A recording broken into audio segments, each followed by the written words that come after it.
Okay, Assalamu alaikum. Good morning, good afternoon, good evening, wherever you are. Hope you are well and all is well with you and your families. Let's see who we have in the chat. Just a quick salam to everybody before I bring on our guest, Dragon Light, of course. With us as always. Assalamu alaikum. Never seen this person before. Wasim Williams. Nice combination of a Arabic and traditional English name right there. And walaikum assalam. No, I'm going to try to say that. Lugger. And our brother here, of course. Assalamu alaikum. All right, okay. I have a guest on today, guest speaker. Recently started a channel where they'd like to discuss Qur'an-centric Islam. So, without further ado, Dr. Saad Lakhani, I think, right? Is that how you pronounce your name? Assalamu alaikum. Wa alaikum assalam wa rahmatullahi wa barakatuh. No, thank you for the privilege and the opportunity. I've always been intrigued, especially by your channel. Anybody who looks at Qur'an, Qur'anic Islam, always goes by your channel. The only thing is that it's confused. You don't know if it's a Qur'an-centric one or a Qur'an-only one. So that's why I wrote in my thing Qur'an-centric, and I'm not sure if that's if other people have that logo. But yeah. There was a brother called Joseph Yasin. This is a while back, but then he left sort of like the scene. Yes, and I remember. And his was, what was it called? It was Qur'an-centric. He had a lot of hate and he just stopped posting. Yeah, I don't know if it was due to a lot of hate. I heard differently from negative experience. I don't know what it was, but there's some negative experience.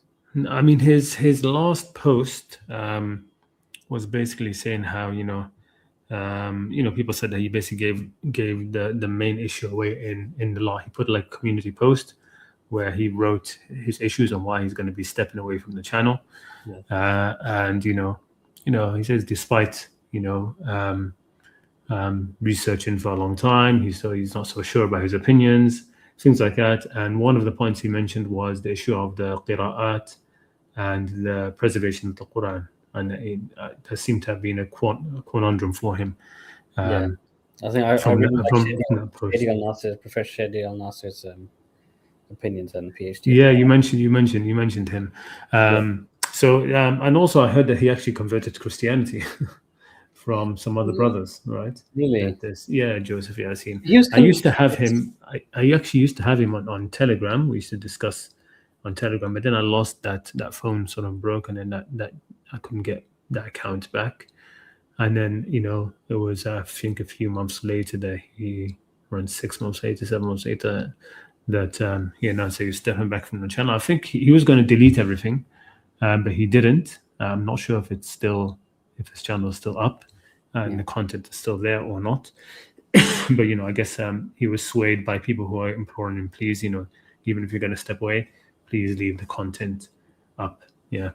But it's nice to have somebody else sort of like take that sort of like title over. So his channel, by the way, it was called Qur'an-centric Islam, right? Yeah, I think it's always got my name on. I'm kind of not sure. I think the handle has still got your name on it, but I think the channel itself, wasn't it called that, or was it just you just had it called? Qur'an-centric. Correct. Yeah. The handle is my name, but I think it says Qur'an-centric Islam. Yeah. No traction, so like I thought maybe nobody's interested, so that's what kind of started posting fitness content instead. But when I came across, so the way my journey into either I talk about my biography or like how I kind of stumbled. Yeah, go ahead. Yes, whatever you like. I was going to ask you that as well. To be honest, I'm going to ask you how did you get into sort of like this area sort of understanding. Yeah, because I didn't want viewers to get bored, so I'll just explain a bit about myself to explain who I am. So I have been studying Islam since I was 18. I was always passionate about Islam. I always had a love for the Quran in particular. It's quite a cheesy line to say, but it's true. I think since I was like 4 or 6 years old, really young, always wanted to do hifz. My dad used to put Surah Mulk on at night time. I used to listen to it from Sudais every night. Randomly one day, I think he sat me down. I think I'd been listening to it for a few weeks by now, maybe a few months. I don't know. I don't want to make myself look that big, but I'll explain why. So like he sat me down and said, read Surah Mulk. So I recited it from start to finish and without any mistakes, absolute off memory. So they're quite wowed by that. My hifz journey started, so like slowly started doing hifz from I think age 11 or 12. I had like a proper tajweed teacher, and then started even more intensely from 12 to 17. I think basically up until 21. I can't remember exactly when. I did about 14 Separa, like about almost half the Quran, roughly speaking, different patches all over. Also, during that time, at the age of 18, I started med school as well. But at the same time, I started learning. I joined like a kind of Dars Nizami Alamiya course in in Birmingham. Really? Yeah, so I started doing surf. Now, so like I actually have like some grounding in traditional stuff. So this is the thing about a lot of Quran centric like people in the space, Quran only. Like I think it's great, but like sometimes you kind of need to experience the other side, even for rebuttal or even just to gain. Sometimes the foundations are good. It's not necessarily always a bad thing. So what stuff you learn, like not a sort of nahu, then kind of went deep in all science, aqidah. So I used to like spend hours, like at least 3 days a week. So the whole day on Sunday, I was at the mosque the whole day, and like Tuesdays and Thursdays, I used to do the alim course, like in the evenings. But like it'd be quite a significant amount of time balancing it alongside med school. So med school is not easy. So I also went to Egypt in 4th year for like an elective. I kind of traveled there in about 1.5 months. I learned how to speak like Tahaddus, Fusha Arabic. So and spent some time with people who were studying from Azhar over there, and I then came back, and then from that period on, just kind of Quran tafsir, Numan Ali Khan. So I was studying Quran since the age of 18 till about I'm 30 now. It's about 12 years of experience. I have a bit of a journey in how I started Islam and studying Islam. I'm Pakistani by background, more specifically from Karachi. Karachi, I'm also Memon. So ethnically, Memons are always Barelvi. And like the green pagri people who had the green turban in Fazana Medina in Karachi. So my parents were Barelvi, and when I was growing up, I didn't know how to study proper Islam, like the traditional Islam. My dad got me a book called Talim al-Haq, and he would teach us something about Masail from Wuzu over there, but nothing. I never really knew anything meaningful about religion. 18, I started studying, and asked my dad said, I went to study Arabic, and then from Arabic, my teacher then said I teach other parts of Islam. So I learned fiqh from him. But I remember an interesting anecdote. My dad asked my dad, like he said, make sure he's Barelvi. It's like, what is it? So make sure he's Barelvi.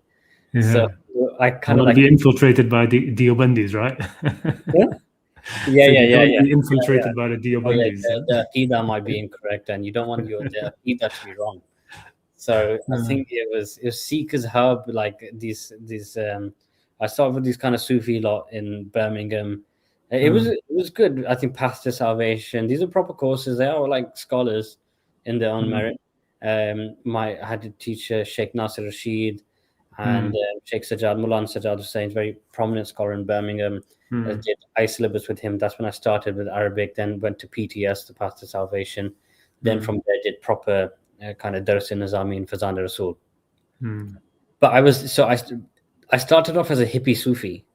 So I thought the thing is, it's kind of the best way to start off, in my opinion. Yeah, I'd love to ask about your journey so briefly. I know other people are back. It would be nice to kind of recap, especially people joining. Yeah, of course. So I started off, but the thing is, it's kind of you sometimes flabbergasted yourself how you actually come to certain decisions. But the power of culture and influence is so strong. This is where we can like kind of empathize with people who are discovering things and finding their way back to Quran centric Islam. Like you realize you do make so many stupid decisions, but the power of culture. So the people who are on the other camp, who are still in the other camps, you empathize with it because it's hard to denounce and kind of absolve yourself of all your previous views and be rebellious. You need some foundation. But how do you learn this stuff? You need some core foundation knowledge. Yeah. Even you then, need some place to start to stand on in order to build, right? You can't stand on a void and build. Exactly.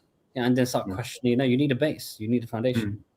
So the Sufis gave me that. So specifically the Shadili Tariqa, and there's a guy called Sheikh Muhammad Yaqubi. Yeah, so of course I know him. We quickly got into man worship. Like I was doing hadras, and whatever I do it big. So in life, I'm alhamdulillah in everything from an academic perspective, from financial, or I'm like at the top of my field. Whatever I do, I go crazy on it. Go all in. Go all in. Yeah. What's that? Go all in or go. Go all in or go broke or something. Yeah, something like that. Yeah. And I used to do hadras as well. So when I'm not sure if you've heard of a hadra, it's like you literally jumping up, Allah, Allah, and you're trying to get into hal and ecstasy. So I was really trying to. I was really deep into this kind of Sufi journey, and there was no hal at the end of it, and we had to kind of believe that the Sheikh was dancing with us. And when he came, and I saw people kind of literally worshipping him. And also, I'm not trying to badmouth the scholar, but I just want to display facts.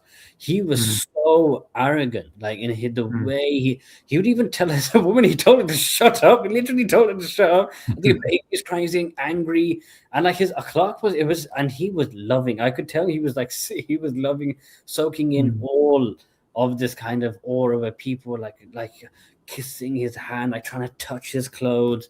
No, he loved it. So he loved the role, genuinely, literal red carpet treatment. There was a red carpet that was rolled out. He's treated like royalty. Yeah.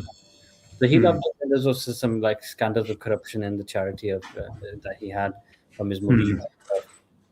So I actually had given bait to him and stuff like that. I never spoke to him personally, but he said that I gave bait. So I realized when I contrasted with Numan Ali Khan, babies crying, he was so soft and gentle. His akhlaq was good. And there was one interesting experience I did have with Sheikh Muhammad Yaqubi. I do feel that sometimes Allah, the Ansar Surah Baqarah, Khatam Allahu ala qulub, Allah will put sometimes Allah makes you drown. There's a Quran, I can't remember the exact thing, but Allah makes you drown further, in darkness. When you've kind of adopted this veil of darkness and kufr that you want to put on yourself. Here, I actually did see a miracle or something very strange that happened in his gathering.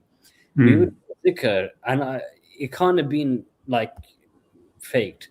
He went Allah, and the reverb, it was very powerful, and the reverberations, literally there's a humongous barrier that ran from one hole to the back, and it's 20 meters, extremely long. Whole barrier collapsed when he said that. And a woman started screaming and stuff like this. That didn't make my faith in him grow stronger. It was, I got to say that, I saw with my own physical eyes that some things happened. Beyond my understanding, that more there's something odd. But I think, just seeing his character, the way he kind of idolized himself, I do feel sometimes there may be a tiny bit of credence to what they say because they might have experienced something from Allah. But I feel Allah is kind of making them drown more in their dark. So I went to, that was istidraj, as they'd call it. And the Sufis themselves call that sort of stuff. What you're describing, true or not, in his case, the Sufis themselves would describe that as istidraj, right? And istidrijuhum min haythu la ya'lamun. That Allah will cause them to descend, going down steps in a way they don't even realize. They think they're going up, ascending, but it's actually descending steps. Wow. Let's go on. That's why I love even learning as well, because I've not had any proper Quran-centric person to speak to. It's very interesting. Actually, I'd love to know about your credentials. It's nice to tell people about your credentials as well, because Quran-centric, Quran-only people, they have a reputation of being wacky, loony type people who don't know anything. And often people are often rubbished, especially in our circles. Oh, he doesn't have any traditional grounding. He's not a proper scholar. So I'm glad I kind of want to tell people about my background as well. It's from a scholarly perspective. So there's a scholar called Sheikh Badruddin in Birmingham who studied from Alexandria, and he quite deep scholar, also CMC, Cambridge Muslim College, doing PhDs, very, very deep knowledge of the traditional sciences. After I came back from Egypt in my 4th year, so I'm 22 now, and verging on 23. I started sitting in his circles, and we're like analyzing a poem, some Arabic poem, and that's what we were learning. And then he was telling me about his spiritual experiences. I saw the Prophet, and I had this dream. And I'm like, why did you tell me? I took him after class and I said it to him. I spoke to him. I said, why did you tell me? Yeah. Like, I get it. What's the benefit for me though, bro? Like, there's no. I feel like there's some. I kind of hinted on it. I kind of said it like in a, in a subtle way. I said, it feels a bit ostentatious what you're doing here. And I said to him, I don't know what I'm even doing in this class. Like, you were going on about poetry. He says, yeah, but we derive things about Aqidah and stuff like this. And this is your fard ayn. This is like your knowledge that you have to learn.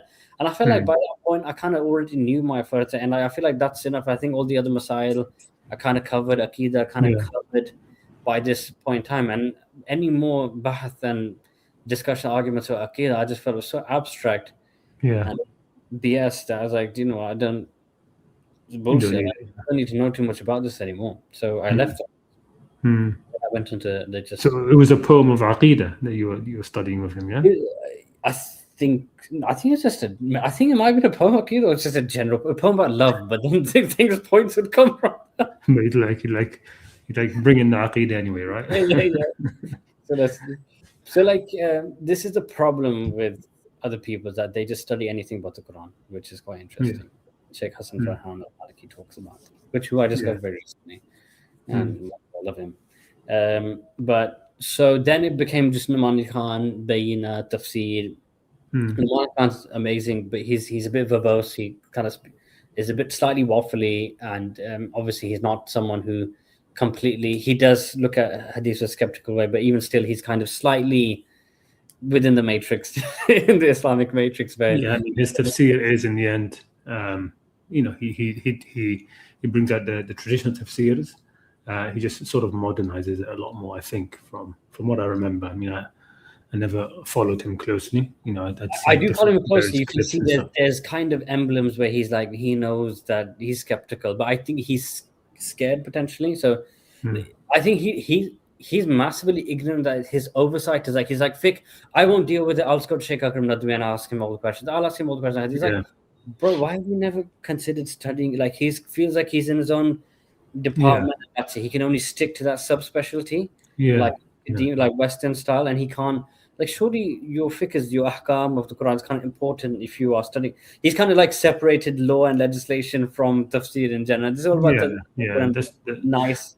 I feel exactly the same way in many ways. I mean, he does have, from what I see, again, I haven't followed him closely, but there's been a lot. He's definitely, when I do see clips of him, he does explain things very nicely, very logically. He brings in a lot of like little tidbits and things which are great, but his linguistics are excellent.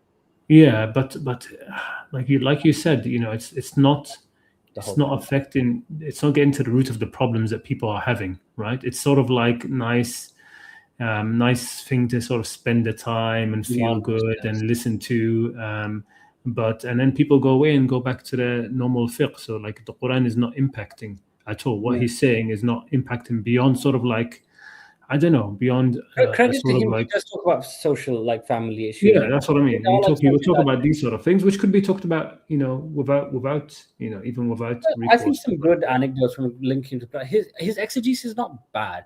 Like, he has got this app called Revelation. Like that, I'm not going to lie. If you want to check it out, it's actually quite good. If you hover on the word, it gives a full linguistic breakdown. It gives his video and also a word analysis. It's a good. But again, he's not the complete this issue. There's not one scholar out there that's a complete package. But of course, there's a decent resource that he. But it's called what? Revelation, yes. I'll be honest, definitely worth checking. It's extremely good. Like each word breakdown. So basically, if someone wants to approach an interpretation by themselves, I would recommend that as a good tool just to look at even the lugha, like the linguistics, and you can kind of look at. And he might give some history and stuff like that, but like. You can definitely, I'd say the best English resource in the world at the moment. Like even to come up with your own conclusions, you don't need to look at his stuff, but he actually it's very good, packed with a lot of good. Now he's got a lot of money behind him as well, but people, subscribers, teams, research teams. Yeah, I mean, nevertheless, I mean, I'm a big. I give a lot of credit to him. I'm a big admirer of him. Anyway, anybody, it doesn't matter if they're not. They don't have to be for me like Quran centric or thing. Somebody who's just bringing people more to the Quran. They always have my admiration for that. I think People who have translated the Quran. I know a couple of the Quran sort of centric people who have translated as well, like Abu Shuaib, Sam Garens. I mean, just the fact that they translate the Quran for me is a phenomenal contribution. Anybody who's done that kind of work, the clear Quran author, the women behind Sahih International, these things are just excellent work. They contributions no matter what, right? Well, you kind of just like going what you said earlier. We don't need to be play so nicely, and we need to call shit out where there is, because it's like they're not 100% doing their job. They're missing the haqq, because the haqq is they're not, and people are leaving Islam because of all the extra rules. It's like you can be like, let's say, I'm making this number. Let's say you're 90% there, but if you're not got 100% like the holistic, it's not. I'm a perfectionist by nature, so like if someone's not 100% quite there, it just doesn't, for some reason, sit right. Like even your message is polluted, be contaminated. It's not like you're like the processor came to like purify them. Then he's not purifying. It's still contaminated. It's like you reminded me of the story of Nasruddin Hoja and the nail. You heard that one? Nasruddin Hoja. No, it's like that the stories they have in sort of like Western. It was like more in I think is it Iran, or I don't know the exact place where he comes from, but he became a mythical figure anyway. So he's like this sort of like Sufi kind of like wise person, joker, who does things which are witty, and but there's always like a moral behind his stories. So one of them, it's the story where the neighbor wants to buy his house, right? He says, please sell us a house. Please sell us a house. He said, look, I don't want to sell you a house. Okay. No.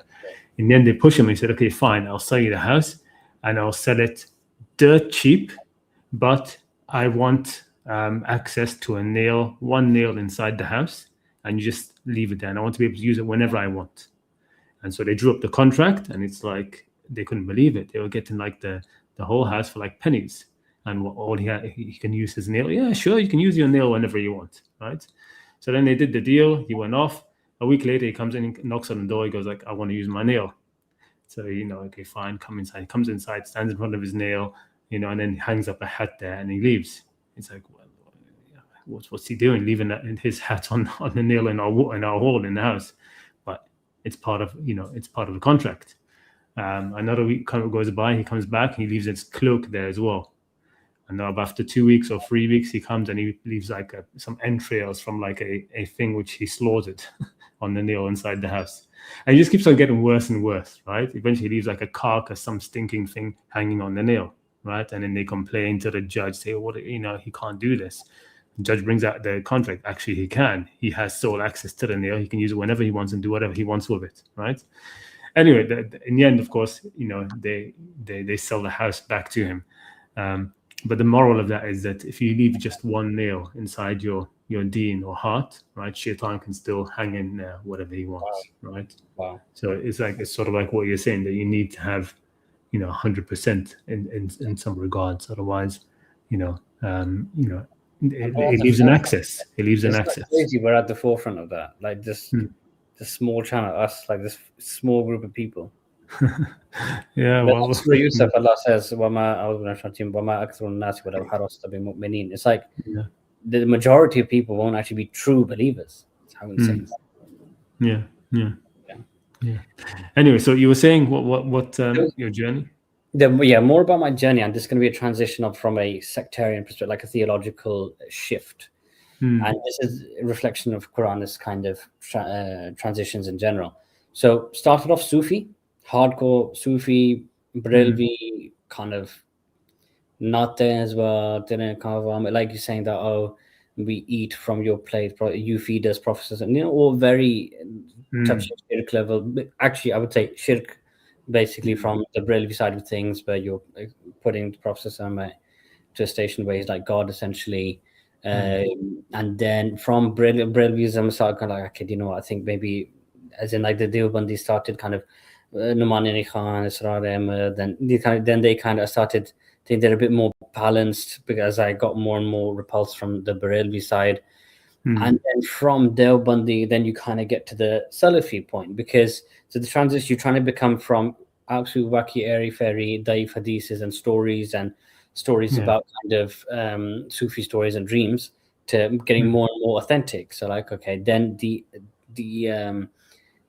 end point for the, I don't know what the nice word for that is, but the end point for the authenticity journey, you could say, getting there, is Salafism, where you're trying to get hadith or this Sahih hadith, and you're trying to make sure that everything is as authentic as this Sahih, brother. So like, you're trying to get everything, you're getting more and more authentic, and making sure you're filtering out more and more nonsense.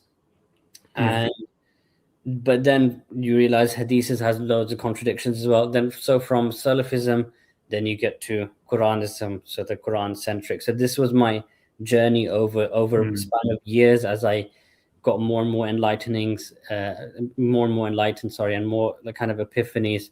That is a gradual trend, which I kind of like as well, because I think when people change suddenly, it's also a bit awkward. So I like, this guy's a bit flippant in his nature. But if it's like a gradual, it's more organic, like a genuine evolution. So throughout that, I wanted people to hear about my journey and this transformation. So yeah, it's a kind of a natural progression of any true critical thinker, anybody trying to arrive at the truth, like the Haqq. Nowadays, red pill is a big trigger word, and I kind of like it. Like red pill, you can red pill anything. You could be red pill in Islam right now. So like it's about arriving at the truth.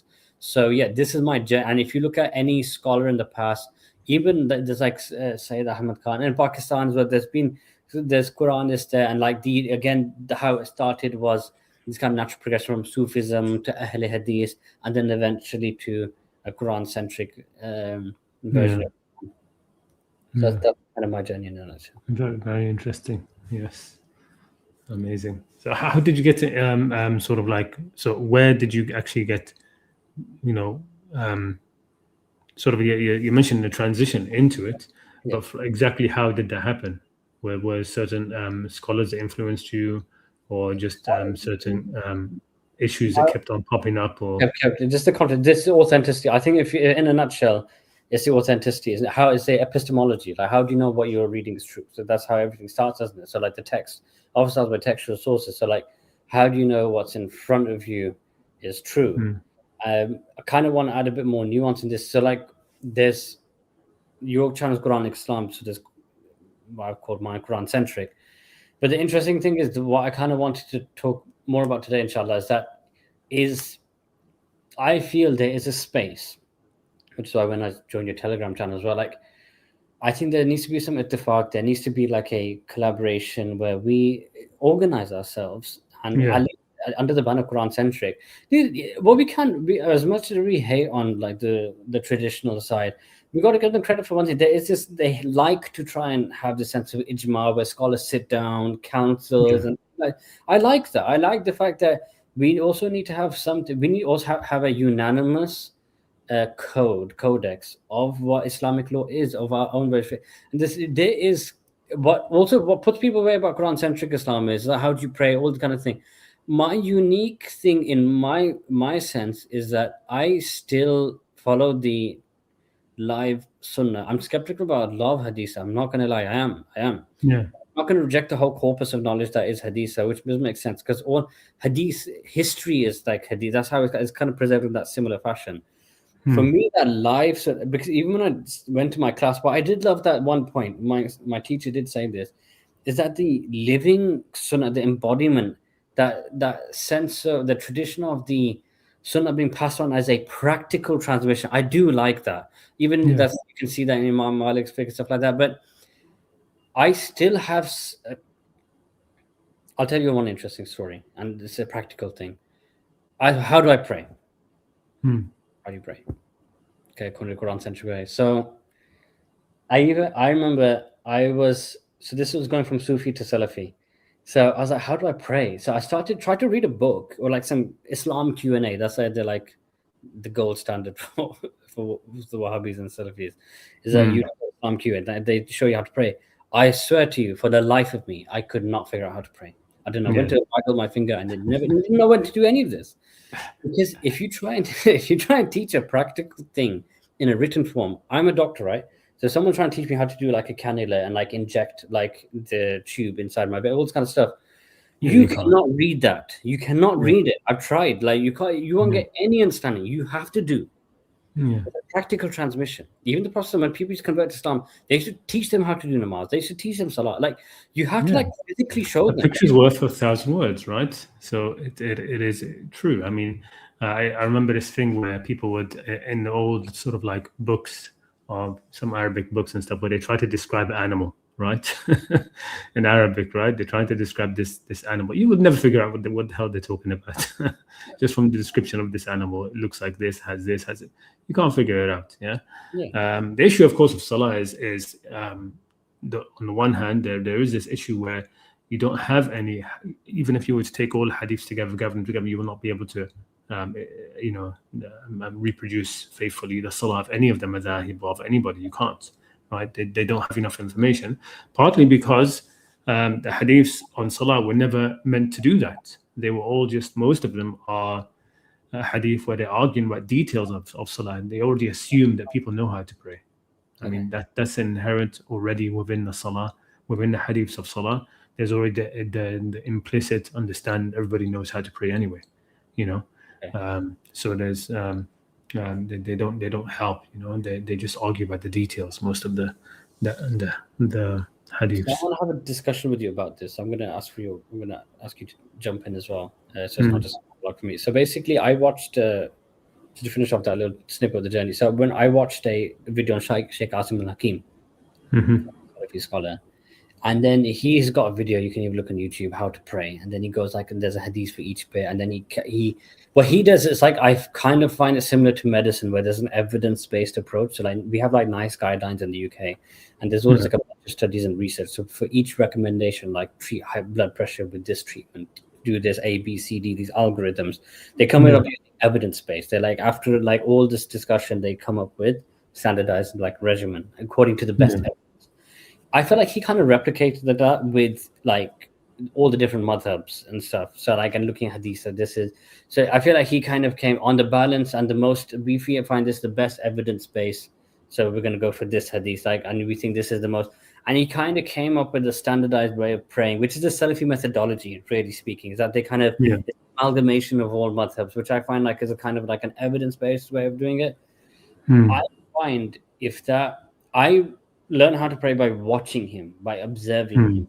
And then he mentioned certain hadith, and then he said, there's like, he quotes out the Sahaba said, we saw the Prophet do this. And then when he got up, I kind of liked the way, and throughout this whole time when I'm learning these things, I'm also asking Allah for guidance at the same time. Then I feel like I get a certain sign about how the traditions kind of been preserved. So I do feel like from that perspective, I'm going to ask for your input on this. So like, this is the way I do it, and that's what I'm saying. We kind of need some unanimity amongst Qur'an-centric people. But what do we believe in? What is the creed? Why? And we need to have some sort. Because I'm happy to discussion. Again, I'm not kind of like in my own head or bubble. I'm telling the truth, so I'm happy to learn. Yeah, no, I understand what you mean, and I've actually that's something that I do plan on doing. I'm going to try to sort of like I'm going to be sort of like, I'm transitioning from the work that I'm in a few months, and at that time I'm actually going to try to like actually push this channel forward. And one of the things which I do want to do, and I've actually floated this idea with actually Mufti Abu Layth as well, when I met him up in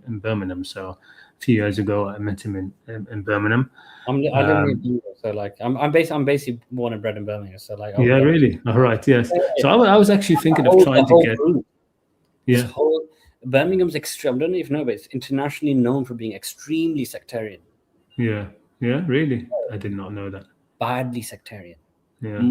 Muslim, Pakistani scholar, Indian scholar, Arab, they know, they have heard that Birmingham is, even if you go in Birmingham, it's like a Islamic state. It's like, because I know Birmingham is very much, last time I went there and people would complain about this, it's very much divided. It's sort of like, it's half of it is like Pakistanis and from Indian subcontinent, and the rest are like white. It's sort of like divided almost like that.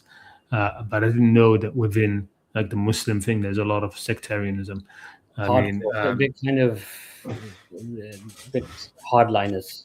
yeah. Yeah, I mean, I used to visit Birmingham in my sort of youth as well for exactly for halaqas and even hadaras and things like that, which used to happen over there. So I used to visit it quite a bit, but I never used to see that aspect of it, to be honest. But that's something I was unaware of it. Sorry, I'd be interested in meeting him. I've never met him before, but my group or my cult used to hate him, so like it's kind of yeah. He used to be at the Sufi gathering, so like so I was part of a cult, so like but it'd be interesting to have a discussion with him. But again, I do want, I've heard from what was that chap's name that I mentioned in the group, Alfie. Yeah, Alif Funk. Yeah, he mentioned that Khalid is a Quran centric, so that's how I got onto the show in the first place. Just for anyone who want to know his snippet on the Mufti Abu Layth thing.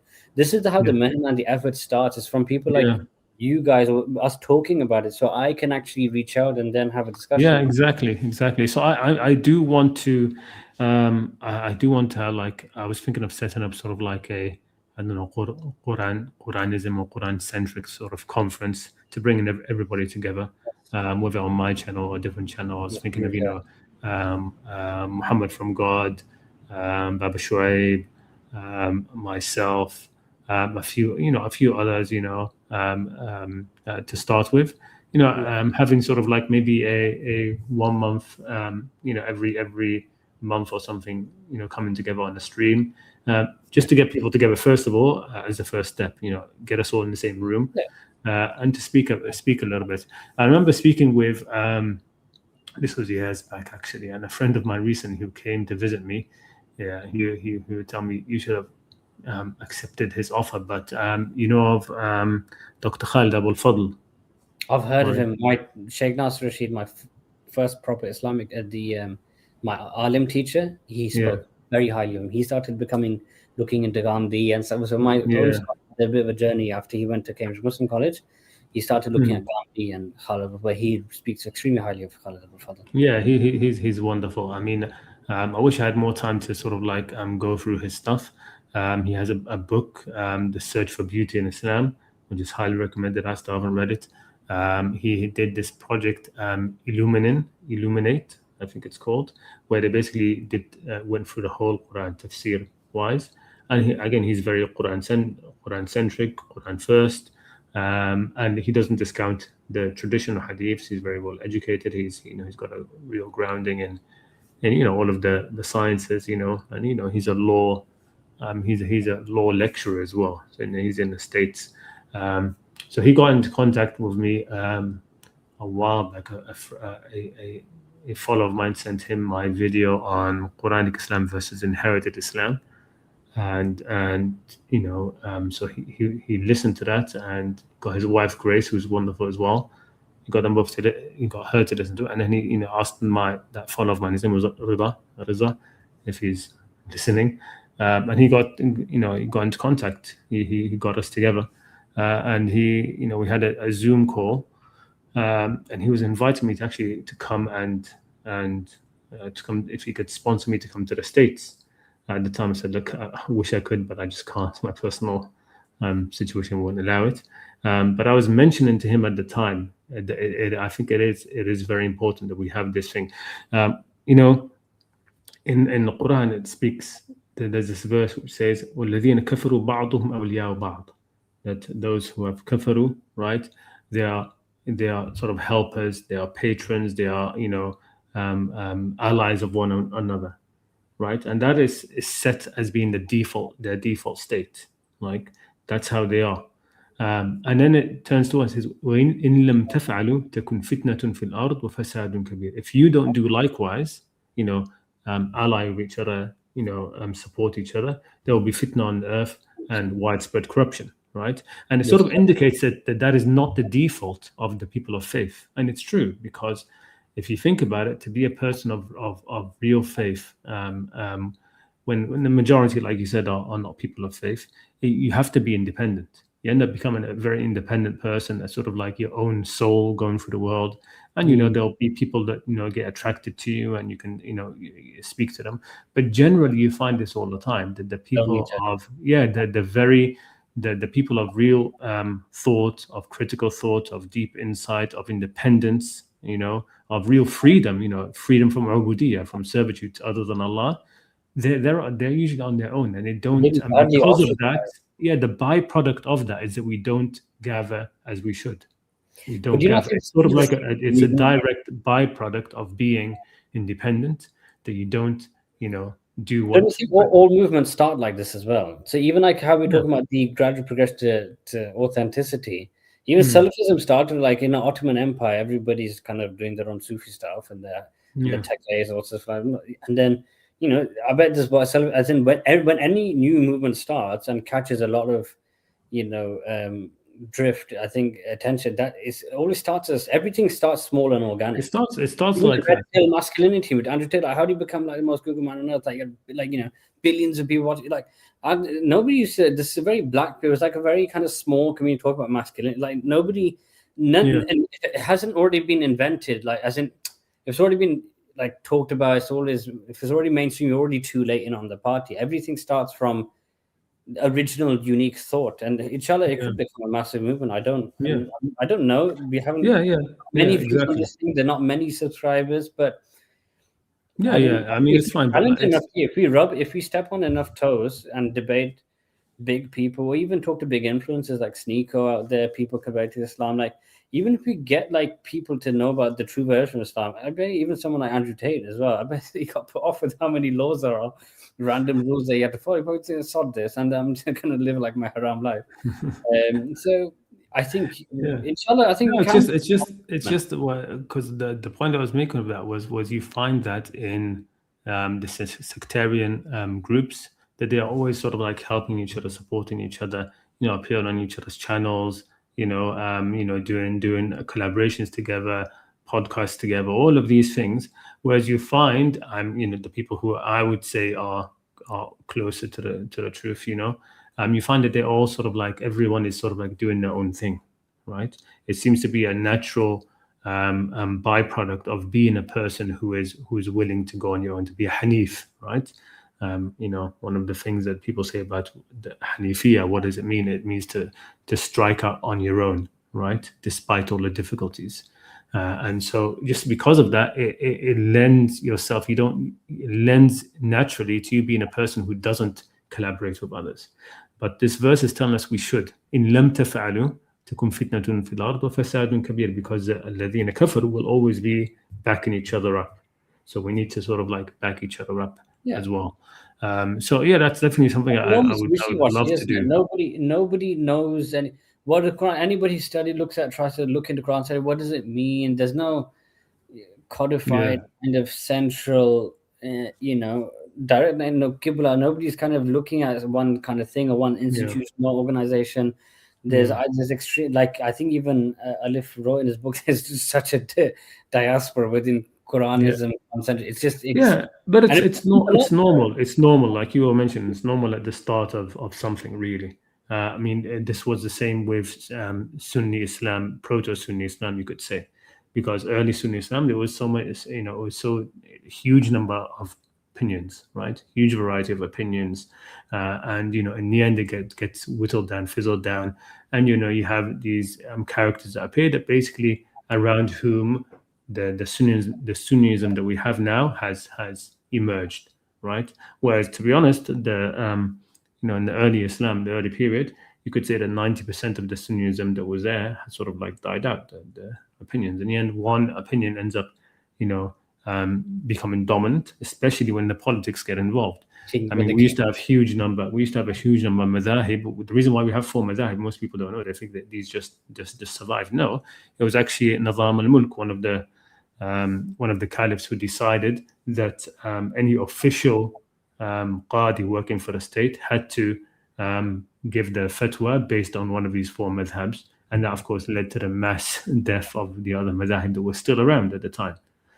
Because now, if you wanted to be actually a working judge in the state, getting a stipend from the state, getting your salary, you had to give your fatwas according to the Maliki, Hanafi, Shafi, or Hanbali madhab, right? And that's what led to the four madhab becoming completely dominant. It wasn't sort of like organic, right? So to avoid being completely wishy-washy, and for now nobody has like a central source that they can rely on. Do you think this pivotal, so central to this discussion, especially about namaz and salah and stuff like this, do you feel like, I want to ask your opinion, so like I think we should come to some sort of unanimity, it's a hard word to say, unanimity, or some consensus. We should come to some sort of consensus about these basic things. So if you don't mind me throwing the question back to you. Yeah, it's fine. Go ahead. What's your opinion on namaz and all these kind of things? Like, how do you view this from a Quran sense? But what's your perspective? And hopefully, I can learn from you. Because I've often, one last thing before I let you take over is that I've often noticed people are very hard-headed, especially with Islam, religion for some reason. They want to go into a discussion, they're just reinforcing their own ideas. They don't want to learn. So I'm here genuinely, literally, I could even change my ideas. To genuinely learn and listen to others, actually develop my understanding. I'm not arrogant like that at all. So Allah barak feek. Yeah, I mean, well, for the specific topic of salah, I mean, I pray the traditional prayer, right? I pray the traditional 5 daily prayers. I always have. I don't see anything wrong with them at all. It is a lived practice, I believe. I'm not as convinced that it's completely. Here's the thing. The problem is that our history is very, very. It's not as airtight in places as people think. Like I know that, for example, Mufti Abu Layth, he's very big on this. Separate Sunnah from Hadith, right? The Hadith and Sunnah are different, and that is true in a lot of ways. But also the issue of that, of course, is that where do you? The more you try to separate from Sunnah Hadith, the less Sunnah you will have.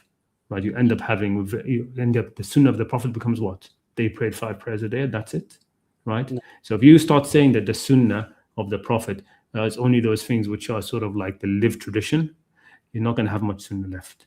Right? You really won't. Which is why the sort of like the more Salafi Ahlul Hadith side of things, the arguments of people like Ibn Hibban and these people who said that the goal of people who are trying to separate that make that distinction between Sunnah Hadith is they really want to get rid of Hadiths, because in the end they're basically one. So you have on the other extreme where people say Sunnah is Hadith, they're the same thing, right?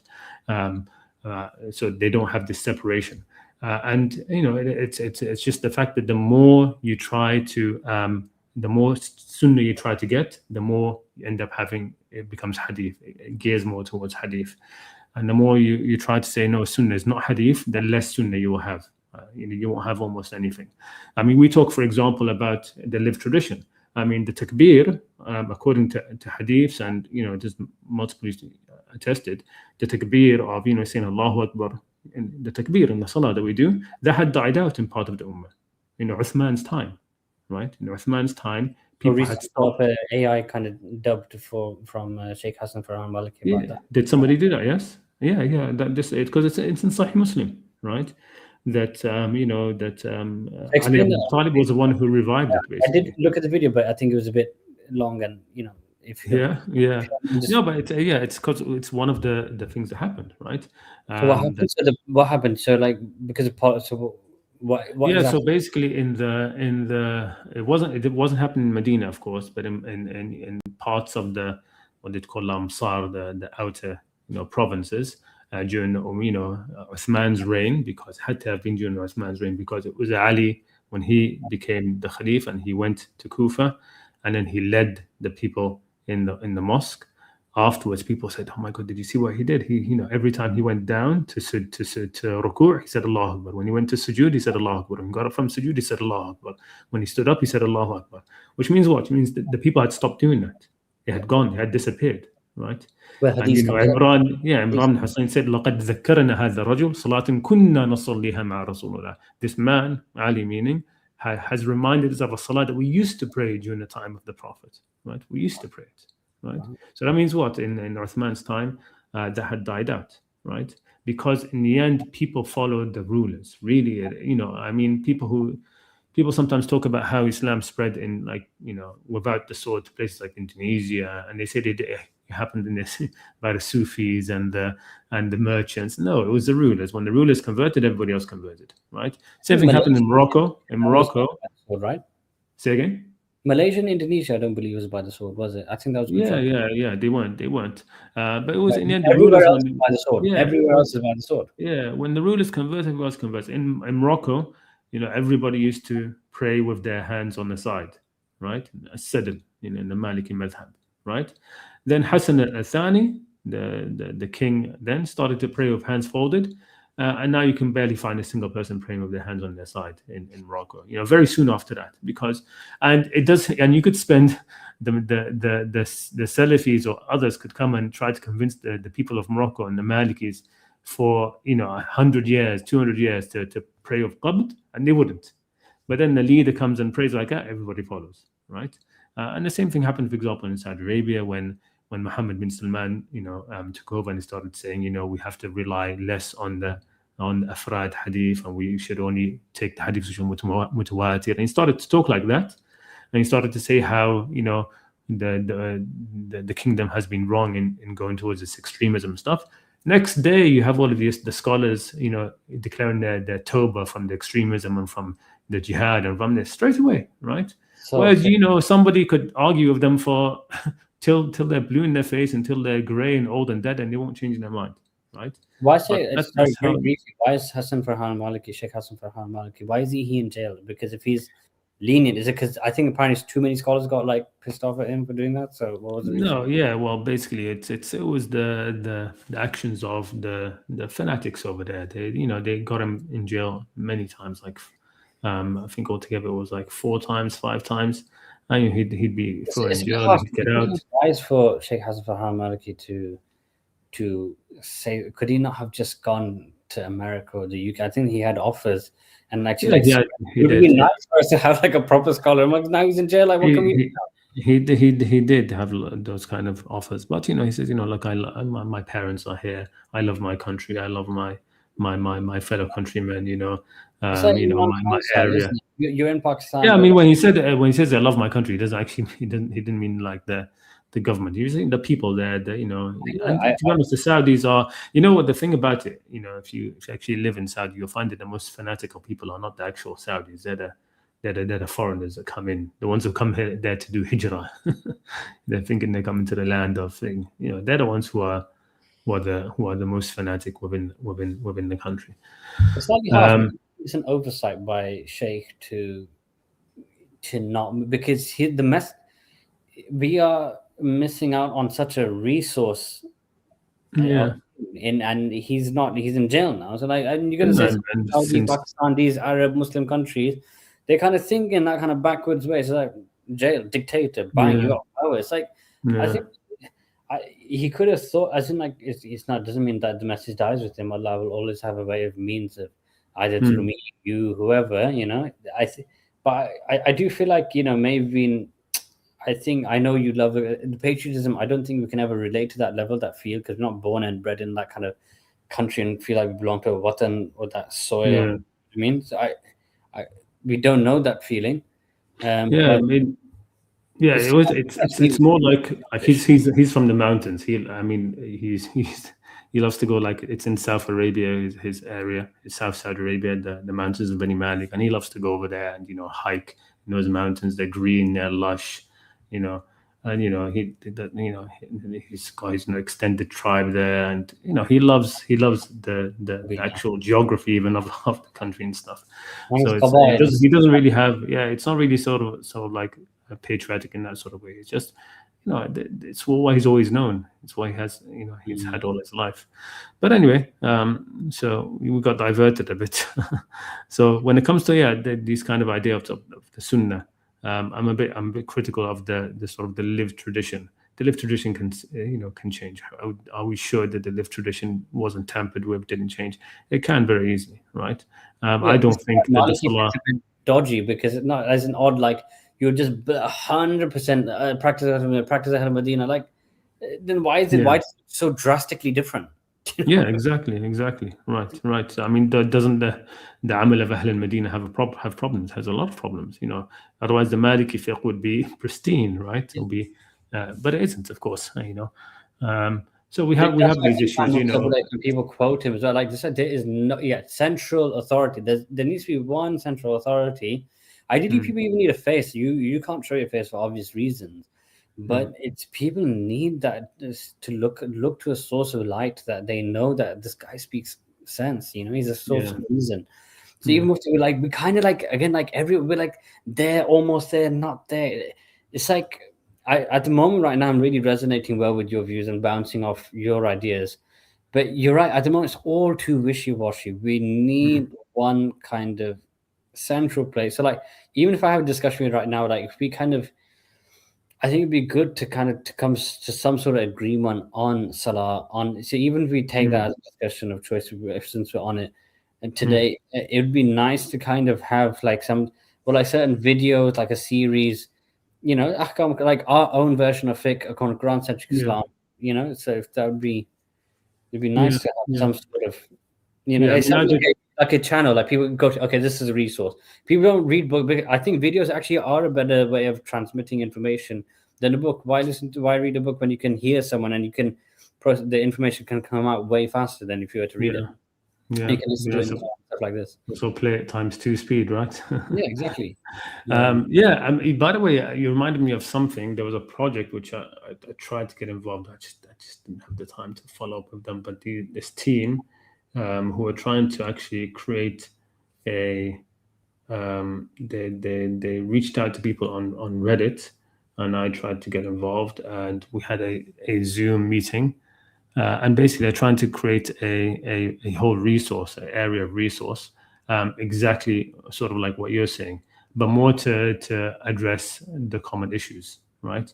So that would include Salah, of course, but to try to have a database of the answers to the common issues, to end up making some pamphlets and then later on videos and things like this and so they're all working on it together through Notion, and unfortunately, I ended up ignoring it quite a bit and almost completely forgetting about it. But they're a very nice team. But I never followed through on them. I'm trying to find out. Let me just have a quick look to see if I can find because at the moment the project learned through kind of like YouTube. Unfortunately, to get to the masses, I think I'm really interested in this Notion idea. You can look while we're on the thing because but it'd be so it'd be nice to have like a series, even I had it random because there's so much to talk about. Actually, there's so many myths and spoof to dispel, spoofs. It's like even the thing what you mentioned about spreading by the sword. I'm massively against any offensive warfare that any Muslims do offensive warfare. How is that? But even Protestants never did it. Yeah, he attacked Daesh when they tried to attack him, or it's like a preemptive strike. They kind of broke treaties as well. So I have a huge issue when Muslims are going to other countries. Historically, you say to someone, some random guy minding his own business on a farm, right? You say to him, convert to Islam, pay the jizya, or let's go to war where stab you, take your wife as a slave and your children as slaves. Yeah. It's crazy. It was just expanding, and there was the Arab Empire. Just they became expanders, conquerors and expanding, same as every other empire that conquered. And very controversially, a lot of the Sahaba were involved. I have a huge issue with killing. If you kill, it's Quran simple. If you kill someone, it's if you kill the whole of humanity. So I don't understand how you can kill people. And it's I'm not a liberal in that sense as well. I feel like I am happy to accept hard and harsh realities like had. Even slavery. Look, if it was at that time, I can accept it. At that time, or cutting someone's hand off, killing someone, lashes, I can accept all these things. So I just to explain a bit more my views. I'm not so liberal either. Quranism is there to kind of reconcile people's liberal thoughts. No, I'm not liberal. There's certain things that people do not agree with at all in Western society. Even Quran mentions about like kind of hitting, women. So you have to accept what the Quran says. Allah said it there for a reason. You have to accept it. Yeah. You can't let your own notions and your preconceived notions contaminate the purity of the Quran. That's why you got to be a genuine truth seeker. You strike me as one, but I think if you don't mind actually just telling me a bit about your career, because I don't know if people know, this is the first time I've ever spoken to you ever. So Yeah, it's fine. So it's good. I'm glad we met beforehand. So where are you from? Where's your kind of, if you can, however much you can tell me. Like where to start? So I grew up in the UK. Wasn't born there, but grew up in the UK. From Arab background. Where are you from, the UK? And sort of like so we're Sudanese originally, right? So where to start? I mean, it's such a long time ago. Where in the UK? London, right? Where to start? I mean, to not like go into all of the details, but my main sort of like religious training started sort of like around when I was in university, and I started to learn in a traditional way, like at the feet of scholars and stuff like that, right? So my main teacher was Ahmed Pirazad. He did his PhD thesis and stuff on Ahmed Mbambu, right? So the Senegalese spiritual leader of a huge movement over there, very pacifist Sufi movement. So if you want to look him up, but he did his work in there, and it was great. I mean, it was probably the one of the nicest times in my life, because when you're studying these things and you're really dedicated to it, it's just wonderful. Right, so we studied the Shifa of Qadi Iyad, we studied all of the Ihya Ulumuddin, we studied the tafsirs, we studied the fiqh, we did so much, right? And also at the time, I was also into very involved in tasawwuf and Sufism. So there was the circle of Sheikh Ahmed Babikir in London, in Crickwood. I used to go to that weekly as well. Is this Hamza Yusuf lot kind of similar? It's sort of. That's Mauritania, sorry, yeah, but is this no. similar? No. It was more. I mean, Sheikh Ahmed Babikir was from Sudan himself, and it was mainly Sammaniya Tariqa, which is a version of the Khalwati Tariqa, right? Which originates from Medina. But it was really a very open gathering that was done over there. It was mostly you go over there, we'd recite Surah Yasin, and then Dalail Khairat, right? The Durood Sharif and stuff. And then there'd be a Hadra as well, in the Samaniya Tariqa way. Wow, how similar is that background? That's insane. Yeah. And then he would give a small talk, right? So I had that spiritual thing, thing that I was doing regularly.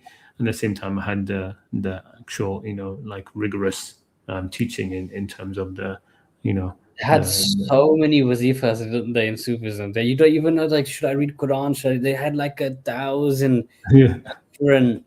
I mean, it wasn't. To be honest, his circle wasn't that bad.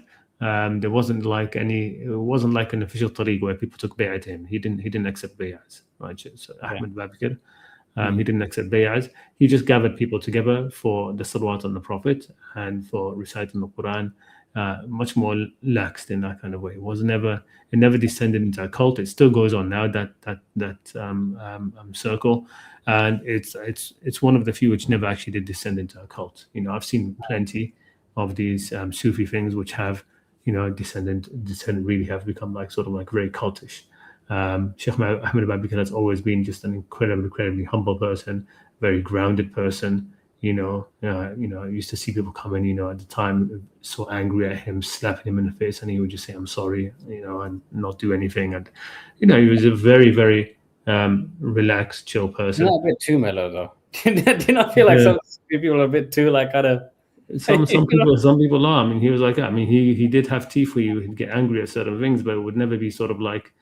He would never get angry for himself. He'd say, I find some of these things like slightly a bit kind of more religious, more Islamic than Islam. I feel like something is normal to be like even says the Quran, so someone's offended, like oppressed you. There's sabil. There is. It was just never his way. I think it was never something that he like did pretentiously.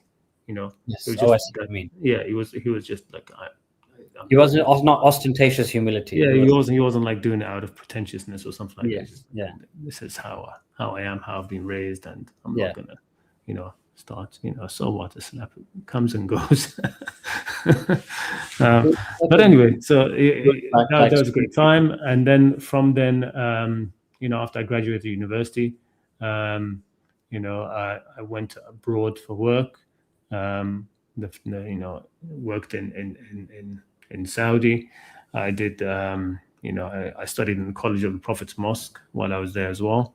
But that was also when I was when I got introduced to Hassan Farhan al-Maliki and his work, right? And I met him over there. We studied with him. We used to have this private group. What's it called?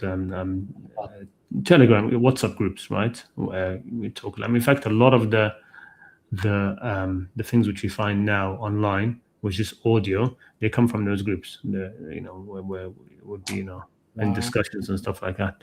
So it was there for a long time. The last time I saw him was actually just a few months before he was imprisoned for this last time. So I got to spend a lot of time, with that. So that's basically when it comes to my credentials, in terms of, in a nutshell, if we put it that way. Tiny bit about Sufism, just so people aren't completely repulsed by by any extremes. I do feel that even though they kind of have no emphasis on Quran, or virtually none, it's like the ritualistic Qasida, then Surya. At the same time, I do remember going to Gongol Sharif in Birmingham, and the Quran, it does say, to remember Allah in the mornings and evenings, just a zikr. And I joined in the zikr. I to a certain extent, I think if someone's doing zikr, there's nothing wrong with it as well. That's fine. You know what I mean? You're remembering God. I participated in it. It was completely fine, and it wasn't like a crazy one. It was just like a normal one. It's kind of saying things, and I think there's nothing in that kind of sense. I think it's very important to kind of reinforce this image that the extremes is not necessarily like, have kind of a balanced approach to everything in life. Definitely.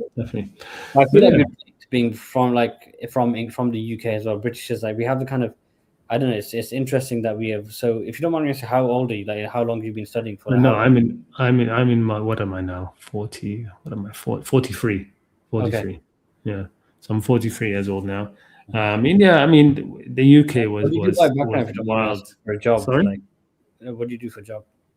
So I work in education. So I was like, here I was leading a few schools, teaching and things like this, and in various ways. But when it comes to the UK, it is amazing. I remember growing up in the UK, like secondary school and stuff like that, because there was this huge these waves of things that happened, right? So this is before I started like studying traditionally.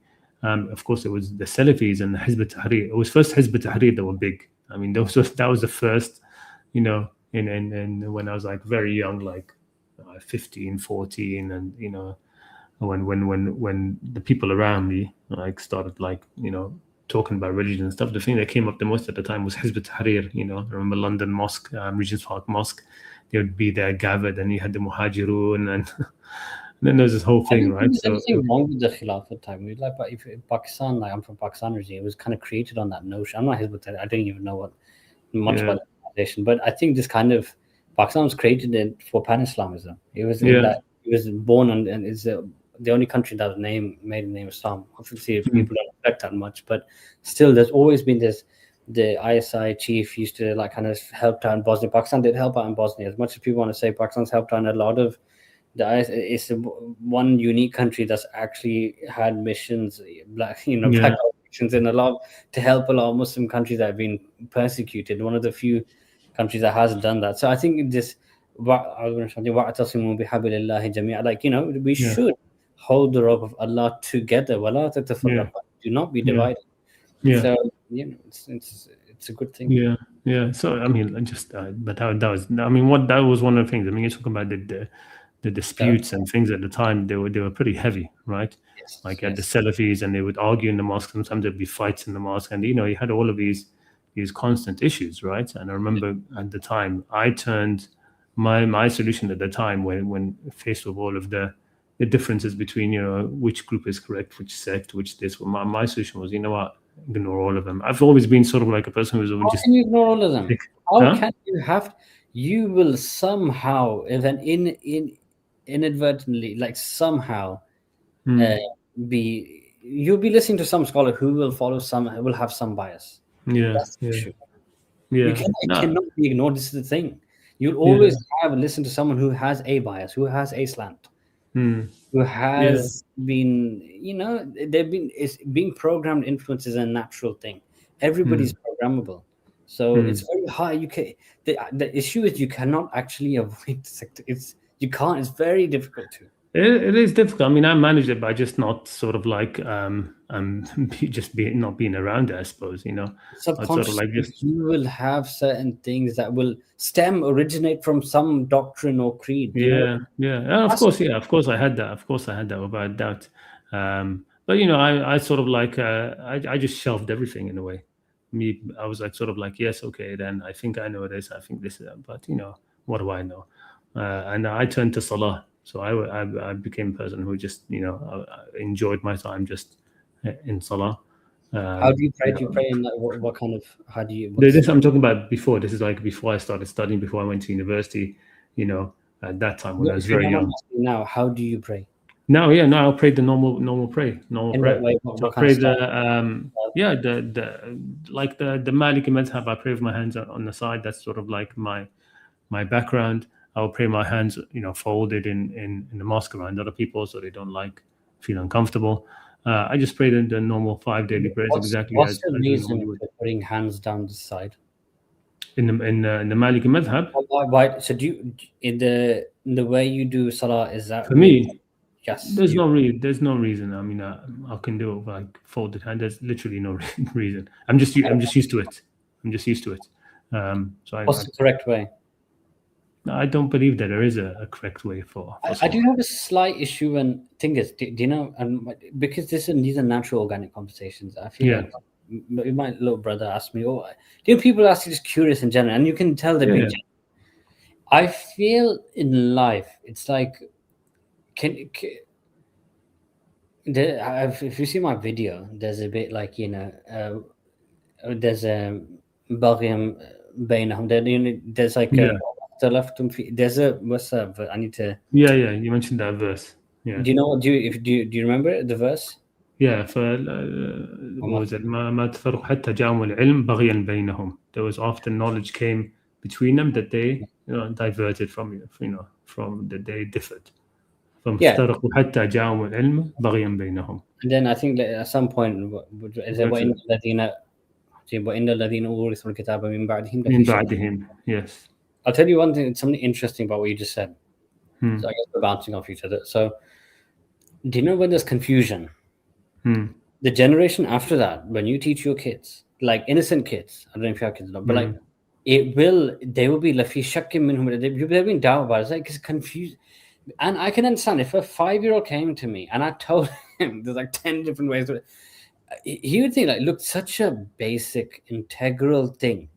There should be like, I think in my practice, anything in life, I like to do it right. I like to believe that this, to the best of my ability, I wouldn't like to be so lackadaisical about how to do things. It's like this prayer is a basic fundamental. Even my dad said this as well. Although he doesn't have Hanafi, it need be like such a basic thing, namaz. How can you not do it's like, I can understand that mentality, or a commoner mentality. Someone who hasn't studied something so basic like a ritual, which is a pillar. I don't really necessarily buy that hadith of the five pillars, but it is a fundamental, and it's mentioned a lot, and it's done a lot. I feel like it should be done right. So, like in terms of, I do feel like we should do it correctly, as in to. I understand exactly what you mean, but you see, the thing about it. What do you think is the? So, like, from my evidence is that when Shaykh Asim al-Hakim did it, he said he explains why I do in this position, this and there's this hadith, and this is in terms of most evidence backing, or the most weighting, or the most hadith said conform to this one or suggest this one.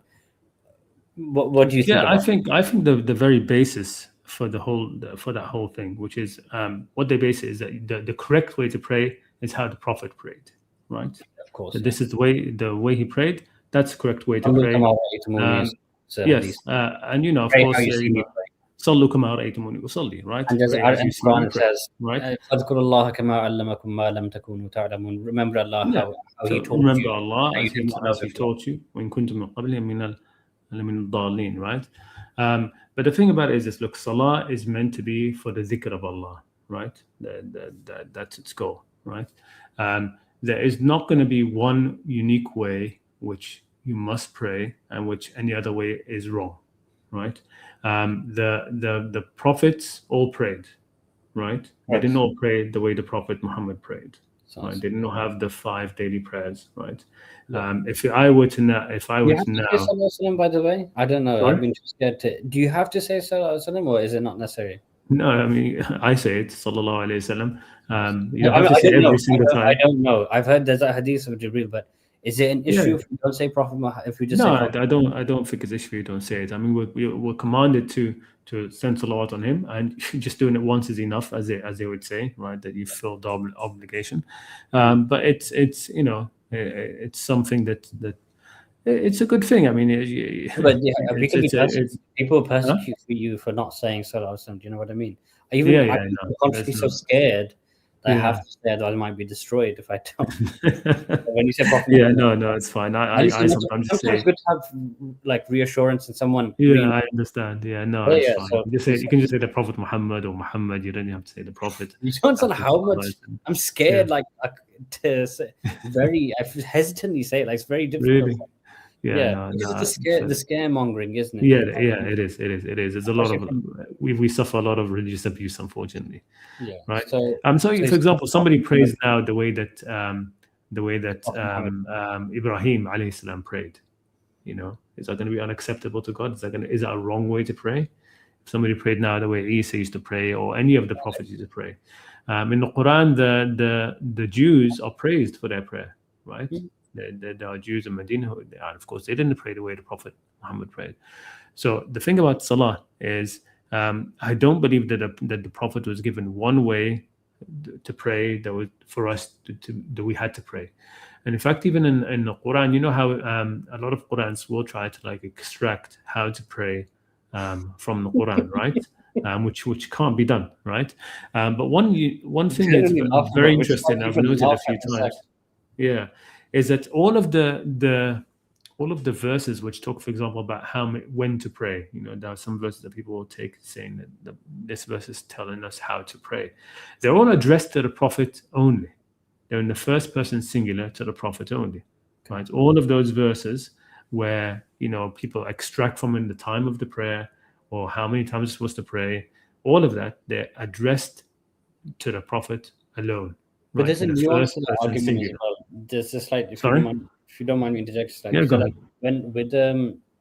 When people say this address the Prophet solely, I feel like this can be quite there's extremely nuanced as well. So like when you mention that the Quran's like a timeless book and it's there for like an ibrah and like to teach it, like it's there for like us. The reason why it's recorded timelessly is so that we can learn from it. So is it a message for us? So like sometimes I think I try and I'm not sure about the exact verse you're talking about, but I feel like when Allah says khali something like just especially for like, I feel like that.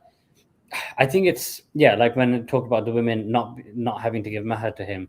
I think maybe that like when he said especially just to the Prophet then I think otherwise, generally speaking, if it's in the Qadamir, like the car, I do feel like. To me, as a logical perspective, it seems a bit like pointless to like tell me. I understand what you're saying. Of course, like the whole point is that he's a missile. Like I'm supposed to extract guidance from this. So like sometimes I don't know in what circumstance you're talking about, Yeah, I understand. So I'm not talking about one verse. I'm talking about all of the verses. Like that verse that you mentioned, khalisat lak min dunil mu'minin. There's that one, or nafilatan lak, right? That there's an extra salah which is just for you. No, I'm talking about even just any of the verses which do any kind of specification about the salah, right? أقيم الصلاة طرفي النهار وزلفا من الليل, right? Yeah. They say أقيموا الصلاة طرفي النهار وزلفا من الليل, right? Do you not think that's? I think it's consistent. I mean, that's the thing. I mean, you were mentioning before that every word of the Quran matters, and it's consistent throughout the Quran from beginning to end. That we don't have any kind of instruction on how to, like, take wudu, for example. What does wudu say? Ya ayyuhalladhina amanu, right? إذا قمتم للصلاة فاغسلوا. We're told, right? It's directed to us, right? But all of those verses where the Quran is speaking about some aspect of salah, perhaps the timing, where people are trying to extract the time and things, they're all addressed in the first person singular to the Prophet directly, and then he establishes the salah for us. Even that verse about thing, فَأَقَمْتَ لَهُمُ الصَّلَاةَ إِذَا كُنْتَ فِيهِمْ فَأَقَمْتَ لَهُمُ الصَّلَاةَ. When you are with them and you establish the salah for them, you are the one who's establishing it for them, right? So to round it off, what I'd say about salah is this, right?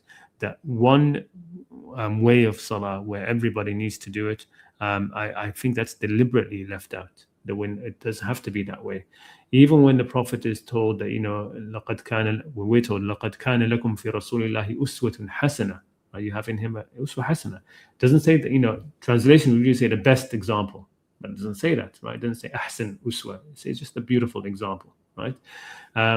I tend to think of it this way as well, that you can have people, let's say an older Englishman, right, in his 70s or something, converts to Islam, and he's supposed to start praying in this completely alien way to him. Well, it doesn't have to be, right? I mean, he can end up having he's a Christian all his life, and he's been praying in a certain way all his life. He can adapt his salah to be Muslim salah, right? That's where he has his solace. That's where psychologically, emotionally, that's the ritual of salah that he knows, that he's grown up with, that's connected to his heart. Asking him to start now, doing this sort of like something very alien to him, sujood and ruku, and say words which are foreign to him and things like this. It's a big ask, right? The point of salah is dhikr. Really is the point of a dhikr. So the Quran focuses on those sort of things, the inner aspects of salah, that it's the khushu', that it's supposed to prevent you from fahsha munkar. These are the things which are far more important. It's much better for you to pray salah with those things in mind, right, and completely even oblivious to the details of the salah of the way the Prophet did it. To pray that way, right, is much better than praying exactly the way the Prophet did, right? It's almost irrelevant in comparison to it. So irrelevant that Allah didn't mention it in the Quran, right? Didn't detail any way of praying in the Quran. And I think it's important because, if, like you said, the Quran is supposed to be a global thing. The ritual of salah is going to be something which every nation has had, and every nation needs if it's going to have some sort of relationship with Allah, right? And it doesn't have to be that it has to be done in the way that the Abrahamic faiths, or specifically ours, has done. Because of course, in Christianity and Judaism, you can see in the Bible that the previous prophets did do things like sujood and things like this. But there are other places. I mean, people in I don't know, in China and Japan and other places, they have very different ways of this kind of like, it's a ritual that's supposed to give you a spiritual connection. It's supposed to allow you to have presence. It's supposed to be a vehicle for dhikr, right? All of these the motions of salah, all of these are just vehicles for the presence, for the remembrance, and for this kind of discipline of having it regular. Right, the key thing that the Quran underlines for us in terms of salah is, in the salat, even the mentioning of the timings, كانت على المؤمنين كتابا موقوتا, The wording is very interesting because it's almost given a sort of like a passive thing where it's just that's what it is for the faithful for themselves. It is just upon them, right? That they feel that weight of salah, right? The people of faith, of iman, they feel that weight of salah, of doing it regularly. Inna salah kanat ala al-mu'minina kitaban mawquta. It's not so much that Allah is saying, Ya ayyuhalladhina amanu sallu fi al-waqt or sallu fi al-awqat, praying in the times and regular. It's not really worded that way, right? It's very uniquely worded. So the important thing is just to establish salah, aqimus salah, right? And why aqimus salah li-dhikri, right? This needs to take paramount importance over everything else. The actual ways of salah is not as important. I mean, I remember there's this hadith, I remember this, there's this hadith of the Prophet where, the Sahaba went out on this journey with somebody and, a person from this other tribe. And the person, when it came to Fajr, he would never get up and pray, right, at Fajr time. He would just wake up and later on and pray, right? When they came back to the Prophet, they complained to him. They said, what? And he asked him, why do you do that? And he said, Ya Rasulullah, I'm from a people, we don't wake up until after the sun is up. That's our thing, right? We just don't. That's my tribal thing. And the Prophet just said, pray when you wake up. It's fine. Just pray when you wake up. You don't have to, have this sort of like strict thing with the timings. Okay, that's why the timings are not even given in this kind of strict way in the Quran, right? The Prophet is given very general guidelines for the timings for the Salah, right? Oh, really? In the Quran. Yeah, it's very general. There's no set. If we're going to take it as historically true that the Prophet prayed the 5 daily prayers, which I'm sure he did, right? Then you don't find them in the Quran in this sort of explicit way of telling them when to start, when to not. Okay, where did the Prophet get the prayers from? Is it that he himself established the salah this way, or was it revealed to him to do it this way? Did Jibril come and show him the way to pray? We don't really know these sort of things. We don't know, right? Even the hadith where it says "Sallu kama ra'aytum usalli," it's very strange that what came before that. What came before that hadith? Why did the Prophet say that? Because it's very atomized. It just appears that the Prophet just said one time, "Pray as you saw me pray." It seems to me that there's a context behind it where the Sahaba asked, right? That he wasn't actually teaching them to pray, right? He wasn't saying, "Okay, I'll come over here, I'm going to teach you how to pray." That they came to him and said, "How should we pray?" Yeah. The same thing with the the hadith of the salawat, the durud, and they came to him and they asked him, "O Messenger of Allah, we know how to give salam to you, but how do we do salah upon you?" And then he thought about it and he was quiet, and then he said, "Say this," right? He didn't go out and teach them this, right? If you don't mind recapping for me, please, because my wife's phone is just annoyed. Yeah, it's fine. You do the kitab al-mawqut. Can you explain that to me? That because I have an issue that sometimes that I will struggle to do something in a sense. I would do as best as possible, but then just before we were told that miss namaz, you become a kafir. These kind of things. So yeah, you see that's exactly the issue. You see, explaining to me what. So I have insomnia, I have sleep issues as well sometimes. But yeah. I want to ask what is the kitab? Explain what that meant again. How there's some laxity. I don't know. Just explain that again, please. Yeah. So basically, the sort of verse when it says "Inna salata kanat ala al-mu'minin kitaban mawquta," it's just talking about that the faithful, the people of faith, their faith sort of imposes upon them this regular salah, right? The way that's worded. That it's sort of it's being imposed upon them. That the salah itself is upon them. That's ala al-mu'minina kitab and mawquta. Kitab, just means a prescription, something that's being prescribed. Yeah, mawquta in its time, right? It's not something which is sort of being commanded. There's no command from Allah saying, "Hey, ya ayyuhalladhina amanu." It's not being. No, but the Hanafi, so when in my class, they kind of use that to justify that there are very specific times for salah.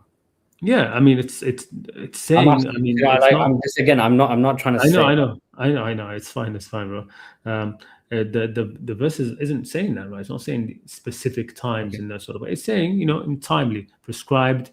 It's kitaban mawquta at certain times, right? So what are these times? We're not being told exactly. It has to be this time. Has to be this time. Has to be this time, right?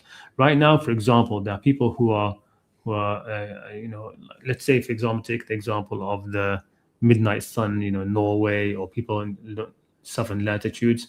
If you're going to start saying, okay, when it starts to get closer and closer to the winter, and then you have this window of like 3 hours where all of the salah comes in those 3 hours, and then the rest of the sort of like 21 hours there's no salah, you're being ridiculous, right? The point is to have regular salah. You yourself, as a person of faith, of iman, you will feel the need for salah, right? The people who have you'll feel the need for salah beyond those times. If you end up having, sunset is, sunrise is, I don't know, whatever it is. Let's say 10 o'clock, 10 o'clock in the morning, 11 o'clock, and then the sun sets in like 2 p.m., right? And then you've got the rest of the time there's no salah. No, you end up feeling this need for a regular salah, which isn't, and having it in that kind of way is very burdensome, right? I struggle. So the concept I'm telling you about, I'm not 100% convinced. I'm struggling. I actually on a fairly regular basis struggle with this concept.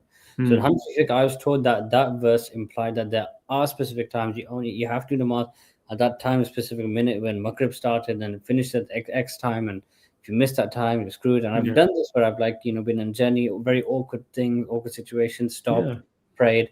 So if I want to ask you, so from your, let's be specific as well. So like from your understanding of the kitab, the prescription, mawquta, is your I don't get the Hanafi is saying they're arguing that it is, and I'm not 100% sure, and I'm also leaning towards your side that sometimes it feels a bit too zealous and like zealot, like to stick by to the absolute 30-second mark, but also it destroys your I don't know. So like, how can, if something is like prescribed times, and fiqh is generally a bit over obsessive, so we need to factor that in, that fiqh in general is like, we are like the Jews, we're like Ahl Kitab, but we're crazily obsessed with rules and are making things extra hard for us. So I need to try and come away from that narrative. But if you can give a good counter to that narrative as well, Hanafi, so Hanafi fiqh is suggesting the complete opposite of what you're saying based on that exact verse that you mentioned, that kitab al-mawquta means it has to be that exact time, otherwise not valid, and it's rukn of salat, etc., etc. So how do you, if you don't mind countering that, please, and shedding light? So I mean, what they extrapolated too much from those two words, right? So it doesn't have to. Yes, it's saying kitab al-mawquta is prescribed times, right? But what are those prescribed times, right? It doesn't have to. It doesn't say that these prescribed times are these, Fajr, Maghrib, Zuhur, Isha, and these things. This has been true for all prophets and all times. Inna salata kanat ala al-mu'minin, all mu'minin, right from before Islam. Salah has always been a kitab and mawquta upon mu'minin. So it's always been something. Yeah, it's always been something where it's a regular ritual to be a vehicle of remembrance, to ground them into remembrance. Certain times does make sense from the law from the certain times, but the zahir of the verse, the most obvious meaning is that it's at prescribed times. Now, what doesn't prescribe times so much, but certain times like kitab and mawquta, like said, it's at times where it should be done regularly, right? So you have to be doing a salah regular, right? At regular times. That's as much as you need to say from it, right? So, for example, early Islam, what were the times before the 5 daily prayers, right? The Prophet would pray, in the morning and the evening, right? And then he would pray at night, right? And he would do that regular, right? And then later, there came the 5 daily prayers, right? He started to pray the 5 daily prayers. But if we take the traditional record as anything, early on it was just those two. He would pray in the morning and in the afternoon, right? And they would be the regular salah. So for example, let's say for yourself, right? You're sometimes, I'm sure in the UK, especially when the winter comes and you're in your practice or things like this, right? The way that the timings change, because sometimes it becomes very difficult to actually pray in a way which is meaningful for the salah, right? You end up having to rush and do things. It's very awkward and things like this, because you're trying to set this time from 7th century Arabia, right, in London, at this time in the schedule, right? It's a anat, like one of the things that the Quran mentions, right, is that in وَعْلَمُ أَنَّ فِيكُمْ رَسُولَ اللَّهِ, know that among you is the messenger of Allah. If he were to follow in most of what you say, لَعَنِتُّمْ, right, that you would end up having so much difficulty if he followed all of what you wanted, right? And of course, after the Prophet went away, what happened? We got anat, right? Because in the end, the Prophet was holding the Sahaba back in many things. Don't say this is must. Don't say you have to do that. Don't say don't. They wanted to rush in, with more rules, more regulations, more precision. This, and he was trying to hold that back a lot of the times. I mean, you mentioned that in your video, right, about the, Surah Al-Baqarah, right? They kept asking for more and more and more and more, right? The Prophet wasn't like that, right? He prayed, and when people asked, I think that's the content. When he prayed, and then people asked him, how should we pray? So pray as you see me pray. If you want a way to pray, you can pray how I pray, right? It doesn't mean that he never rebuked somebody saying, that the way you pray is wrong. Why did you do it this way? This never happened, right? I think there's one narration that people point to where somebody prayed and the Prophet said, go back and pray because you haven't really prayed, and it had nothing to do with the form of the prayer. It was just that he was sort of like rushing it, right? There was no actual dhikr in it. There was no, like, you could tell from the way he was doing it that he wasn't taking any time to actually be present in the salah, right? That was the issue. So, for example, like me, right? I very regular. If I'm gonna have I know I'm gonna have a busy day, I'll combine the salah, right? I don't have to pray it at that specific time. I'll pray a little bit earlier. I'll pray a little bit later, right? Whatever I know will let me do regular salah for as long as possible, right? If my situation becomes such that the timings of my salah and my normal day-to-day life, right, they clash so much that my salah becomes stressful, right? It becomes, I can't focus on it. It becomes, no, I will change the time for the salah. There's nothing wrong with that. Salah kanata, it's still kitab al-mawquta, right? But the timings doesn't have to be the strict timings of the 7th century Arabia, where it's closer to the equator, and the timings and the lifestyle, the life cycle is completely different. I mean, there after Isha they were struggling to stay awake, right? We here after Isha we've still got work to do in preparation for the next day, right? They lived a much a very cyclic much more natural cyclic day in Arabia at that time. They would wake up very early with the light. They would go to sleep when it was dark, right? For the most part, right? And they lived by that, and it was very different from what we have, right? We need to have prayers which fulfill the purpose of prayer, right? The purpose of prayer is not praying on time, right? That is not the goal of prayer. Isn't to put in the clock at that time, to, like you said, being a bit OCD about okay, I did it on time. That's not the purpose of the prayer. It's absolutely gone. The purpose of the prayer is this dhikr, this khushu', to actually be there present with your Lord, this silence, this moment of contemplation, to take you out of the dunya for a little bit, right? And remind yourself of the akhirah, remind yourself of your Lord, and if you think if you have these strict timings which don't work with your situation, you choose different timings. There's nothing wrong with it, right? There's nothing issue with it. No issue with reducing the number of prayers as well, right? So if you're in a void of spirituality in my prayers, I'm telling you. Sorry? I'm completely void of any spiritual connection in my namaz. Yeah, because again, this is the issue. It's been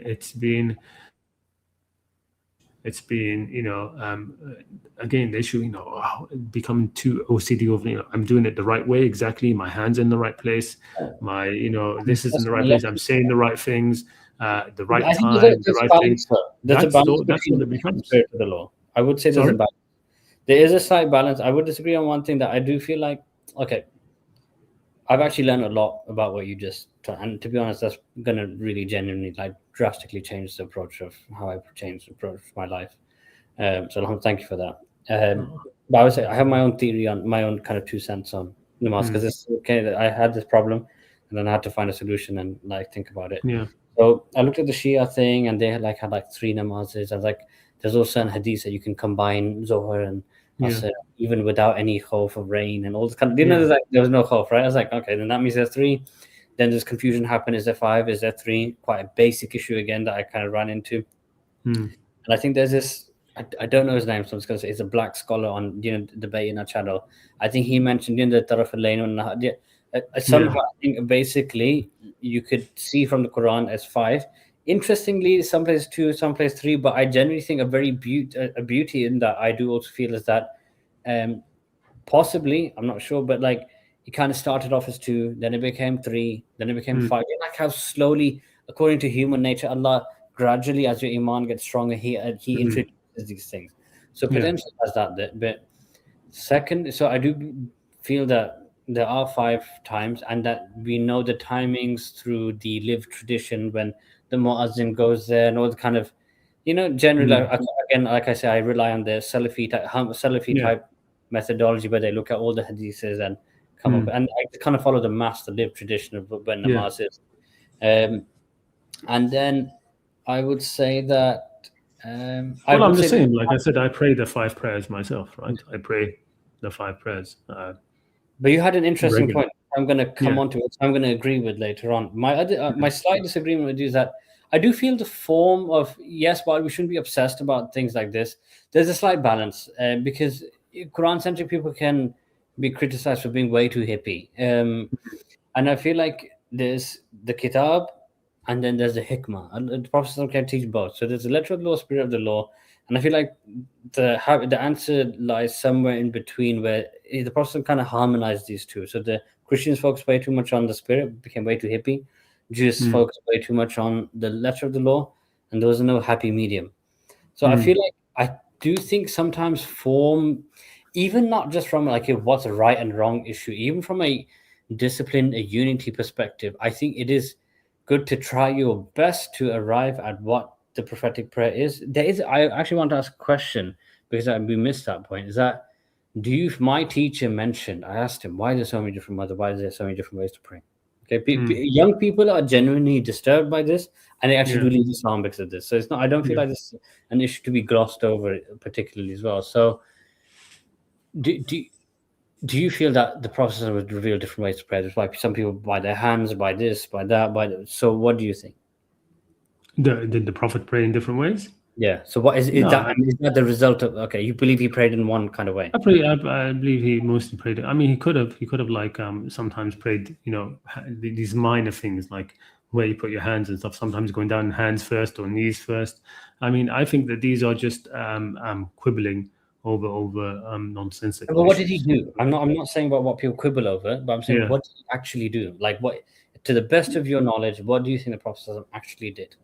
Like from these specific parts, like going hands first or knees first, no clue. Yeah, I don't think anybody can know now. I don't think it was an issue at all. I think it was just people quibbling over things which don't matter. Really, I think that's all it was. I think it's just people later on they saw some people were doing this, some people were doing that, and they everybody tried to point it back to the Prophet. I think it's a somebody whose knees are hurt, are a little bit weak or hurting. To what do you mean go by down. Knees first and hands first? I'm not understanding that. Sorry. Oh, it's the hadiths, right? That the Prophet when he goes down for sujood, did he put his knees on the floor first or hands on the floor first? Oh, okay. And that's what I mean. It's these kind of things, right? Or I do get your point. Where put his hands together above his belly button or below his belly button, or So these sort of things are There are completely differences. irrelevant. Do you not feel like there's a slight difference? Yeah, but I get your point from the spirit of the law perspective. You're like, I'm sorry, I do swear sometimes. Who gives a shit? No problem. It's fine. You're like, I don't give a shit. It's about the spirit, and I need to connect with my Lord. I don't care. Yeah. I don't care about here. It's There. not. I mean, I think you just do whichever's comfortable for you, right? Even if the Prophet went down hands first, but it's more comfortable for you to go down knees first, you go down knees Oh yeah, first. yeah, comfortable. I'm talking about the positioning. So like the funny the thing position is, of the hands. So I think for that, I think the Prophet prayed with his hands on his side more likely than not, right? So for that, I'm more convinced of, the Maliki and the Shia way, and the way of the family of the Prophet, right? There's an interesting thing when you're talking about the lived tradition of Salah and these sort of things, right? One of the things that Abu Huraira was asked one time, Abu Huraira, right? He was asked, how was the Salah of the Messenger of Allah? Because at the time people would ask these things, right? And he said, "Kasalatu Banu Hashim al-yawm," right? It's like the way his Salah was the way that Banu Hashim are praying now, which is very interesting because it means that Banu Hashim had sort of their own way of praying, which is different from everybody else, right? But that was Abu Huraira. He said that, right? And of course, it's Abu Huraira who passed away, before Yazid, right? Before Yazid came to power. So he lived through Muawiyah. He's one of Muawiyah's governors, and Uthman and these sort of things. Those changes happened in Salah, which happened during those times, right? And even before that, like man's time, and Ali ibn Abi Talib revived a lot of it, and the scholars later on, took those hadiths which were linked to that and patched back the Salah, so to speak, right? But it's very interesting that we have that, right? That it's a very important question, because I do think to some extent it is important to, like, if I have a child, like how would I, like, when I have children, more children, how would I teach them how to do namaz? Obviously I need like some way. There's the practical thing that people it's not important, it's not that important, but it is important to a certain degree. So like, instead, the spirit is more important to focus, concentration, khushu'. But at the same time, we need to. The form is important. Like I'm not saying the form is audible. I think that if you have a form, like for example, you're saying that some of the Qur'anists are too happy with Salah. So I'm not saying that that today you pray one way, tomorrow another way, whatever you feel like on the next day you do it, whatever you feel. No, I think that you do need to have a single form that you stick to, right? Yeah. But later on, if you find that it's something it's not working so well, in terms of, like, for example, if you I mean, the hands down, knees first is silly in my opinion. But I get that point. I was initially. I know, but let's say whatever it is, like let's say you've put your hands crossed, or you raise your hands in takbir or whatever. Let's say you're doing one or the other, right?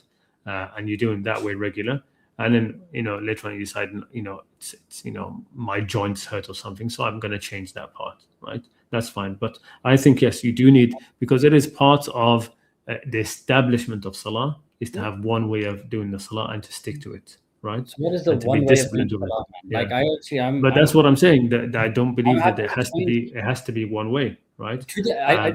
I feel like, to the best of our knowledge, we should give. Yeah, I understand. We can accept that. Look, from the best of our knowledge, we think without, because everybody spits a lot of shit. They're all a bit biased and they have a lot of rubbish and garbage that they spew out. You get, because. So you need someone who's a clear, critical, rational thinker. Yeah. So like what you're saying to me is right now is making some sense. That's how we should arrive at how, like, this. Yeah, I mean so when did Muawiyah change? So is that what happened? So I tried to look a bit of that kind of video. Yeah. So what actually happened? With what? With the? Did they change the prayer? Did they try and change the prayer? What was the? I tried to listen to this. I think in some parts of the Ummah the prayer was changed, but then it was brought back. It was sort of like it was recovered, so to speak. Right? So Muawiyah tried to do this? He tried to change the prayer. No, it wasn't Muawiyah. He did change something. He was the one who took out the Bismillah from the Fatiha, which is still an issue even to this day. Okay. Right? So it's still like to not recite Bismillah ar-Rahman ar-Rahim as part of the Fatiha. He was the one who did that, right? So that's still an issue. Still, even now, the Malikis they will just say Alhamdulillah Rabbil Alameen, right? When they recite the Fatiha, they will not say the Bismillah. The same with the Hanafis, I believe, and even Hanbalis. Only the Shafi'is recite the Bismillah. Yeah. Who led to that, which is another interesting thing about this idea of a lived tradition, right? And how it can't be corrupted. No, a lived tradition can be corrupted because it happened. I mean, it's not. You can't say that the Prophet sometimes recited the Bismillah ar-Rahman ar-Rahim and sometimes he didn't, right? It has to be one or the other, right? And so the fact that the people later on started about this thing which the Prophet did every salah, right? And they differed about that. Why did they? The first person to do it, to not pray, to not say Bismillah ar-Rahman ar-Rahim in the Fatiha was Muawiyah, and from that, like we said, people end up following the rulers, right? So that happened there. So that's the only thing which I think is still sort of like, let's say, quote unquote, wrong in the traditional salah for some of the Muslims, right? That they don't say Bismillah. What about the hand placement? So I know placement. I think the reason why religion changes often is because politics, Khalifa, king f's up with it, right? So from our perspective, do you know all the differences and variations in the namaz and the salah? Is that because the Khalifs came in and the Khalifas came in and they fiddled with it? What happened?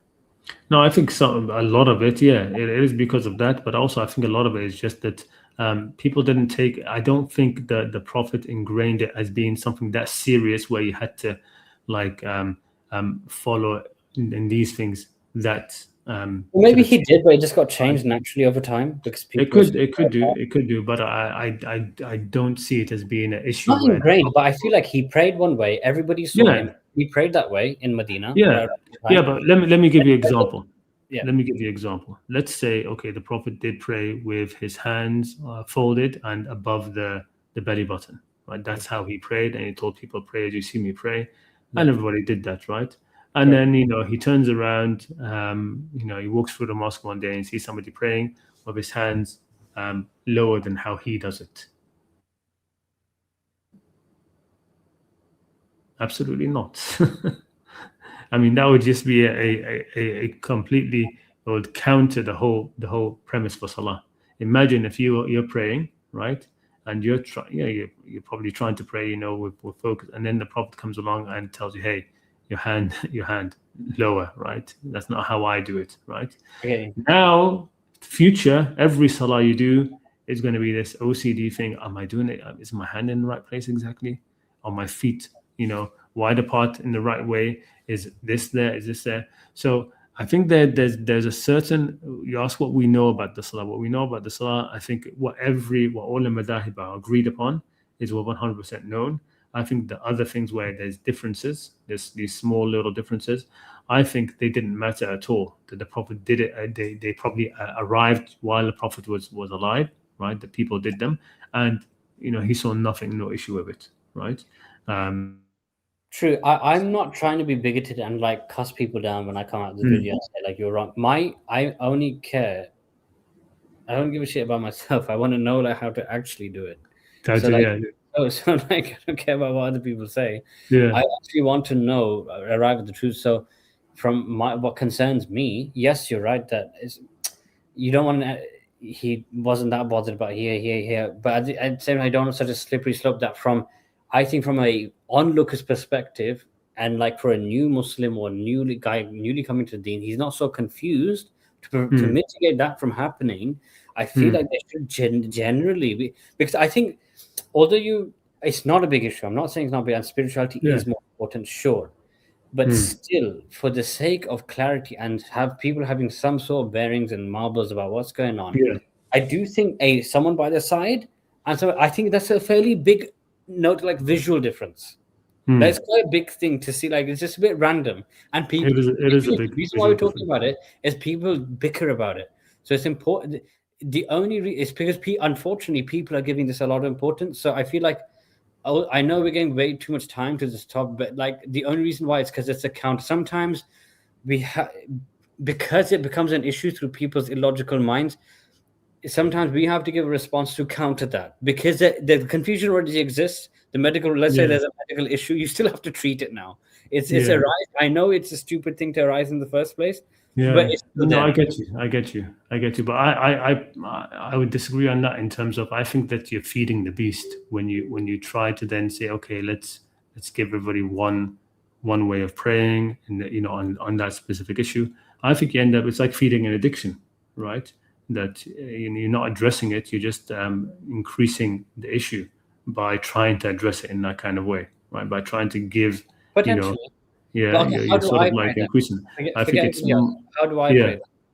I think, for example, I would say, like me, like, how do your family pray? How do people around you pray?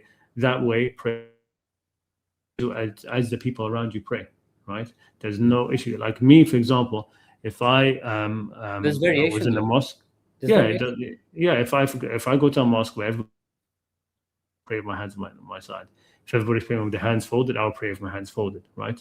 It should be that you should be able to. It shouldn't matter. I don't say it matter that little to you, but it should be in that sort of way where it's just so easy, right? It should come so easily for you. If it doesn't, I think that's where this is something which is a tension which needs to be removed, not sort of like fed, right? I get you, but I would like, because it will always, you're always going to, otherwise what will happen, right? Let's say you end up deciding that this is the right way to pray, right? You find it, right?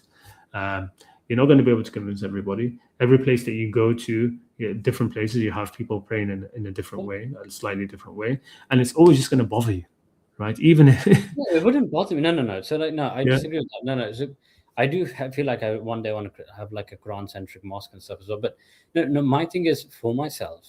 I feel like you said, the Bismillah thing. I do want to emulate the Prophet's prayer to the best of my ability. Close that chapter and put it away. That's it. That's done. I don't want to I'm never going to dwell on this. You want to think about it again, yeah. So I'm saying, and to teach my son, but I want it. So basically, let me just ask the question. So what's the basis of, should I put my hands down by my side, or should I put it like this? Like me, I recommend on hands on the side. But look, you're not going to find an answer to, like, a definitive answer to those things. I'm not looking for a different time, but what made you feel like best in terms of evidence perspective that made you there was something? I think the hands folded was the influence of, like, the Zoroastrians prayed that way, right? In that region, they would pray that way. I think that again, Muawiyah and other people like him, they took that from his, he had this, like, his Christian wife, and Yazid's mother, and all of these. So that was also influencing that. So I think that the position of the Malikis, right, and the Shia as well, and from the evidence of people like Abu Hurairah, who said that, the salah of the Prophet was like the salah of the Banu Hashim now, right? I think you put all of these together, you do find that it was that was the way that the Prophet did pray with his hands on his side, right? That seems to be the strongest opinion, right? The other opinions seem to be more linked to, again, they're more linked to those who are closer to the Sultan. They're closer to this. They're more closer to that area. I would definitely put more faith in that, right? In the family of the Prophet, the clan of the Prophet, the practice of people in Medina, because we know that the practice outside of Medina started to shift away, right? Even Takbir was lost. Yeah, even the Takbir was lost, and things like this. So that's what I would say with that, right? I would say that yes, about that. I mean, also in all other respects as well. I mean, I think you mentioned this briefly in your video as well about the verse of wudu, right? The wipe, right? That it's actually wipe, not wash, right? For the feet, right? And again, you find that it's the sort of like more extravagant wudu that we have. It's the wudu of the Umayyads, right? Whereas the narrations, which are a lot, even in Sahih Bukhari and Muslim and these things, they mention that Ali wouldn't wash his feet, right? He would just wipe, and of course those things get doctored out from the Sunni hadith books. So rather than saying وَمَسَحَ رِجْلَيْهِ, that when they describe that how Ali did wudu, what I'm saying, and he would wipe his feet, they would say وَذَكَرَ, and he mentioned his feet. They mentioned his feet. So you don't know what he did. Did he wipe or wash, right? But they're trying to wash over that because it became an issue. Wiped. They did. Sorry? They did. In Sunni, like from my Dars in Nizami, from my they did say that he wiped. Like they said, why did he wipe the top and not the bottom? It says it's not like a logical thing. It's because but that's about the khuffain. That's about the khuffain. Okay, so they never mentioned. They omitted that. Like, and some narrations are there, but not everybody omitted it. But people like Bukhari, they would doctor certain parts of the narrations. But yeah, the most of the narrations about Ali, when he did actual wudu, he would just do exactly that as the Quran has it, and he would wipe his feet, and he would even say, "Haza wudu Rasulullah." This is like the wudu of the Messenger. Then he's being extravagant. Like he's just adding things, and it was sort of like a sort of like a point towards how Uthman would do it, right? Because Uthman is the one who started doing all of those. Like the traditional wudu that we do now is basically the wudu of the madhahib. It's wudu of Uthman, including the free times. Why did Uthman change it? Huh? Why did he change it? No, he just I don't know why he did it that way. That's a question. Maybe to be different. This is very controversial. I want to say something extremely controversial. I noticed, I was watching, this is crazy, bad. There's a history video, Kings and Generals. It talks about the whole expansions of like almost 8-hour video. It's really interesting if you want to watch it. It talks about how all the Sahaba, and I believe this is part of my creed, that offensive warfare is completely wrong. Like you go to somewhere, like I mentioned before, some random farmer's there with his pickaxe, he's just plowing land, and you tell him, pay me tax, which any guy would be like, F you for paying, I'm not paying you tax. And then, or it's like, convert to Islam, like I don't even know anything about Islam, right? And then, or let's go to war, let's have a fist fight, let's have a fight with a sword in your hand. I'm gonna and what's gonna end up happening is like he probably will die, and I'll end up killing you and taking your wife and your children as slaves, right?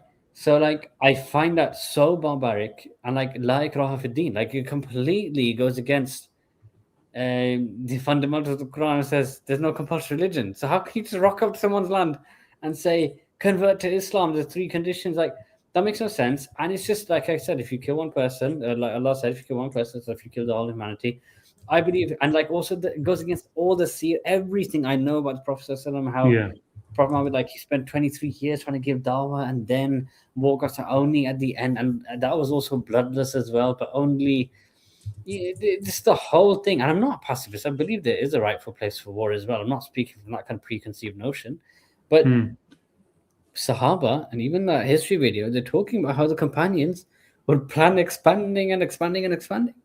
Right. And even you mentioned that Ali was mentioning that this only recently I've heard the video. It's only been recently released, like a week or two. Ali mentioned that you should, this is the best battle plan for this, and troops here, like. But all the companions just going completely against what the Prophet taught. That's what it seems like to me. So like, there's a message, but I feel like all the companions went on like some massive hype, which they did. They literally went on a conquest spree that is unparalleled in history. Like Alexander the Great, so similar levels, astronomical levels, where literally go rampaging empires down. Like American, like Pakistan taking over America and Russia today. It's insane. Or like the whole of Western Europe and the whole of Russia. You're just trying to conquer the whole world, essentially. Yeah. That's insane. Like everybody's going on a mad one, on a conquest rampage. That's all. Pillaging, and getting all these women, getting the gold, jacking their stuff. It's like, how is that? And like that really makes me kind of like the Sunnis are going to go ape shit crazy saying this. You're talking about companions, but it's there's even dodgy hadiths like about the companions saying this, like that sounds like kufr. I've heard. And the issue, of course, is that the fiqh and the deen, basically the religion that traditional Islam has become, it was written after all of this, right? So all of that got filtered into what we have, right? It's part of the history, right? It never truly, all of that stuff never got truly filtered out, right? It never got really. I mean, the imams and the scholars came on later, but they, they were influenced by that exact same culture and issue, and they took it for granted. They grew up with this sort of thing, the futuhat, the conquest. It was just part of what they grew up. They didn't see an issue with it. But yeah, it is. And I do revere him, but at the same time, like if he's making these plans and these companions, like how can I even rely on? Like you said, you should follow the. And initially, I'd be very like Sheikh Hassan from Maliki is a big fan of Ahlul Bayt, and it says in the Quran commanded. But at the same time, like if they're saying these things, and even Aisha radiallahu anha was part of the Ahlul Bayt, and she had all these kind of things. I don't want to get into politics too much because it's slightly irrelevant to Islam, but if you're saying that like we should follow the Banu Hashim, like, and he even mentioned, Sheikh Hassan from mentioned that Abu Lahab obviously was part of the family, but he was an idiot, he's a retard. But like, so you shouldn't follow him. It's not mentioning every part of the family of Prophet, but the Prophet Muhammad is that. But I feel like credibility. I feel like I'm confused now. So like, mentioning follow this, but even I'm not having doubts about everyone. No. For that, I was just mentioning that from the testimony of that hadith of Abu Hurairah, that the Banu Hashim had a salah which was different. So I'm not talking about just Banu Hashim at the time. They were quite a large number. They were a whole clan. Okay, so we're not talking just about Ali himself or thing, but the whole clan of Banu Hashim, right? They stuck more towards how the Prophet prayed. Right, and they were less good, of course, obviously, just out of like that tribalism, they were less influenced by the changes which happened later by different khulafa and things like this. I mean, you have, for example, even in the Hajj, the Talbiyah. So we say labbaik Allahumma labbaik, right? So this was something which people used to do loudly, right? People used to do loudly. When you asked before, why did Uthman do the wudu this different way, this could be an example of that, because you have the narration which is it's in all of the things about Hajj and about Talbiyah, which is that Ibn Abbas was in Mina, and he was blind at the time. This was Jubair, one of his actual students, like the close tabi'in to him, and he said, why can't I hear people doing the Talbiyah?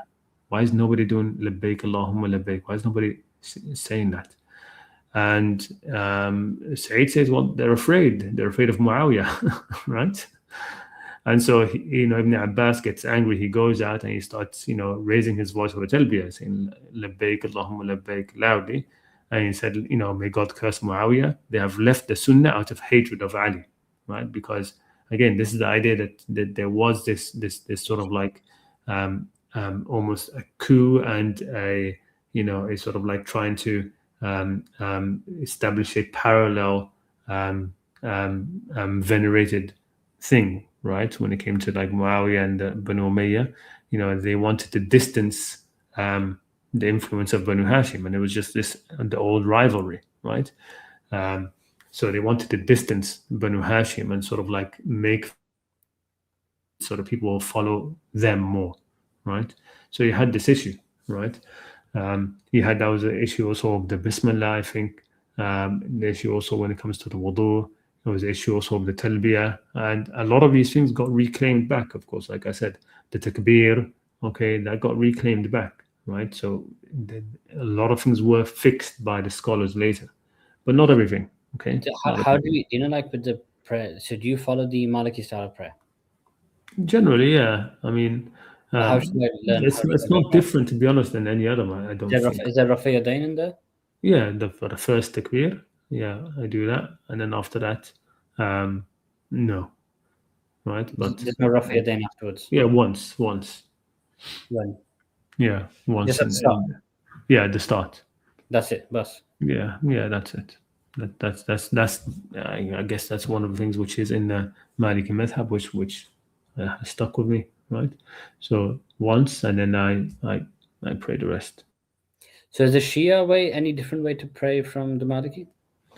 I think they know the Shia. I think they do Raf' al-Yadayn more than in the beginning. Which one's the correct one then? I'm not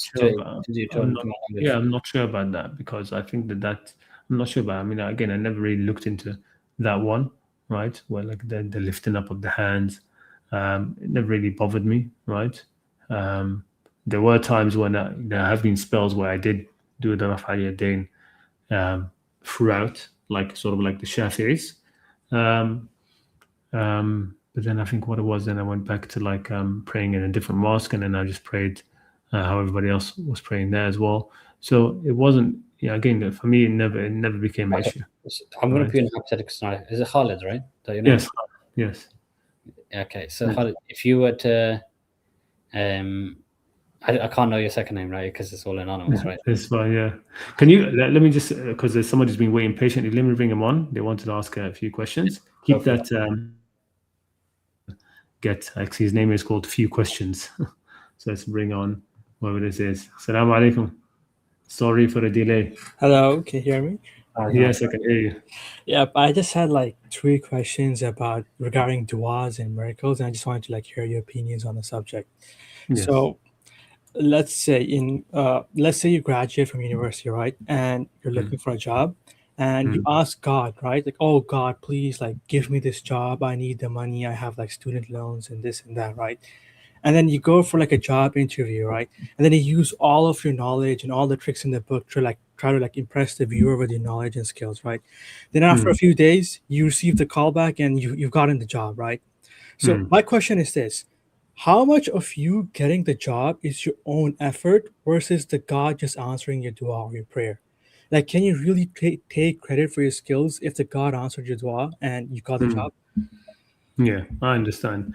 To be honest, I personally look at dua as being answered, which will be absolutely clear. I don't think that when a dua is answered by Allah, I don't think it's going to be something where you're like, I'm not, was this from the dua or was it from myself, right? What is from dua or from the actions of myself? I don't think it's going to be like that. So when it comes to something like this, I think it is down to your own skills, right? Getting a job and things like this. It just comes down to how you are able to influence the person, right? Unless there's something very, very extraordinary happens, right? Then I would say, yes, you could say the dua was involved in some sort of way, right? But otherwise, no. Just take things, as they are in the rules of the world which Allah has made, right? Yeah, if you were to go into that same interview, right? You got it now, but if you were to go over there and act completely rotten, insult the interviewer and do the worst possible job, then you could say that that was his dua, right? Coming to fruition, right? But I don't think dua being answered is something which will be something which is left to doubt. I think it's a favor which is clear, right? It will be clear in your circumstances that this is something which Allah has answered the dua for you, right? That doesn't mean you're not grateful for getting the job, for all the other things which the facilitation, the tawfiq to do well in the interview. That's something to be grateful for, right? Allah has given you the ability and the smarts, the training, whatever it is. He's put things in your way which can help you with that. But if you're going to talk about actual dua being answered, right, I really think that they are unique, right, and that they are obvious. Do you understand what I mean? I can get my own 2 cents on this as well. I can chip in. Do you want me to chip in? Yeah, go ahead. Yeah, if you want. I feel that dua, like, so linguistically, from a lugha perspective, dua, it comes from like to call upon. I have a say from my own personal life experience. Dua, like, even if you look in the Quran, generally, even Imran, like when he called upon God as well, and sometimes, often, like, it comes from the word call or cry upon. So when you cry upon and call upon Allah, and like sometimes it can be out of sheer distress. I feel like to some extent everything's written, not written, but as in Allah's going to do what's best for you.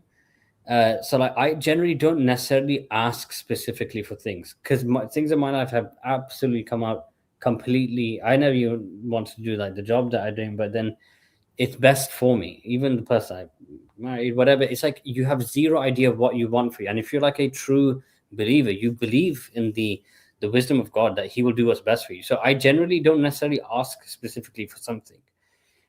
Calling upon, yes, that can happen. Sometimes it can happen out of like sheer grief. And like there's du'as in the Quran, but I feel like a lot of them are there. I feel like there's a meaning behind that and it's supposed to remind you of something. And they're generally, if you notice, they're very generic as well. Tamanna is like a wish. Tamanna, like, oh, I want this girl, I want this car, I want this house. That's like tamanna. Dua is a different thing. And we've kind of conflated those two things, which is not necessarily true. So I feel like, so with it, I think, and what alaysa lil insani illa ma sa'a, like, and does a person not get except what he strives for? So I would have this kind of confidence in Allah that He will do what's best for you. And I generally very rarely, so رَبَّنَا آتِنَا فِي الدُّنْيَا حَسَنَةً وَفِي الْآخِرَةِ حَسَنَةً وَقِنَا عَذَابَ النَّارِ. So God grant me goodness in this life and the afterlife. It's also a bit of a reminder that you should want good in this life and the afterlife, to have that balance. So I feel like in some way they're kind of reminders, and they're also a bit generic as well. But I feel like there's a message and implication behind even these du'as. There's like Ibra, there's something, a lesson to be learned and taken in. Dua, like doing dua to someone who's all-knowing and all-powerful, and asking Him to do this, something I find personally, I find that a bit strange. Even having studied philosophy, having studied Aqidah in the traditional sciences, for me, that concept, if God knows what's best for me, He will do what's best for me. Whereas, and also, I feel like what your questions actually points to a very huge philosophical debate. It's very nuanced. It's about a topic of agency. So, to what extent do my actions dictate what's going to happen? And I feel that Allah has given us agency.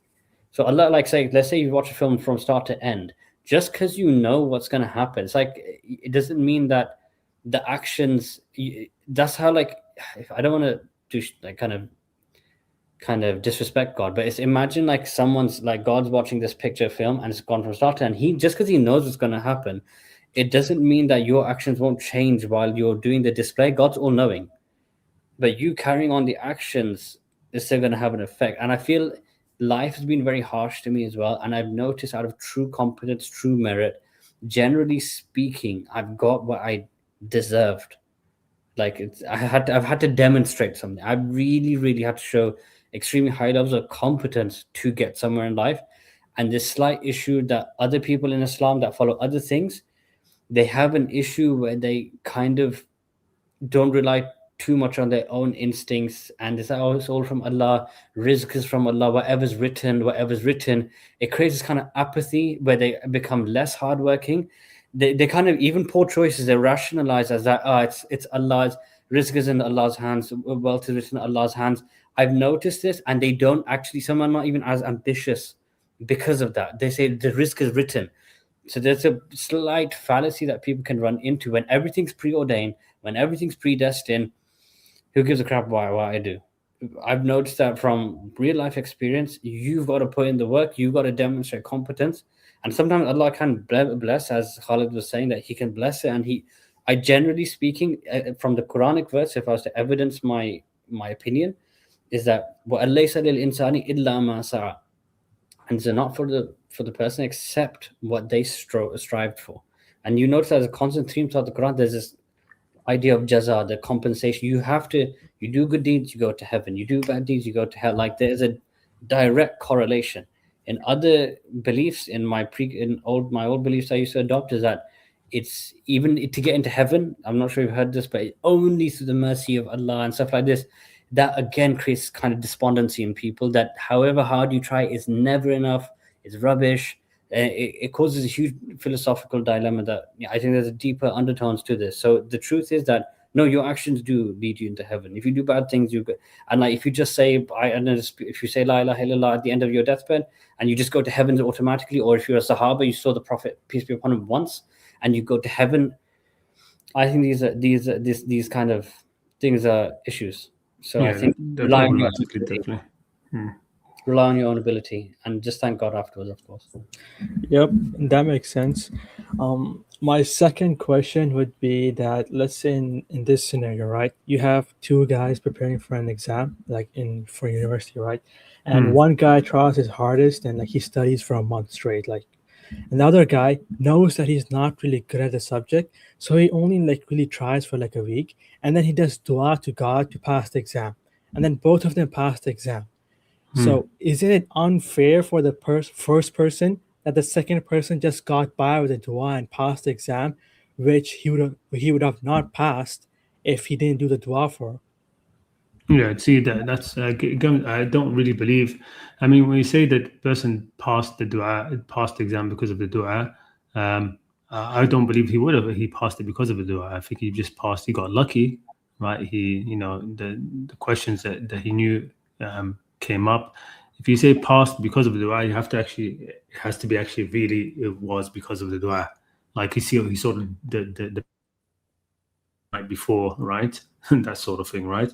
That's the the God answering the dua, right? For it to be sort of accepted. Or he went into the exam and just if it's multiple choice, he just did it by random, right? And then he ends up having 100%, right? That would be like God answering the dua. I do, but let's say for argument's sake that yes, that it was really a answer to the dua which he passed, and if it wasn't for that dua, he would not have passed. So you're basically asking, is that fair, right? Yeah. Well, yeah. I mean, I get it. Yeah, it's not really about fair. It's he asked and God responded to him. I mean, it's sort of like saying it's not fair that somebody got a gift that they asked for. Well, yeah, they asked for it, and the person who was able to give it gave it.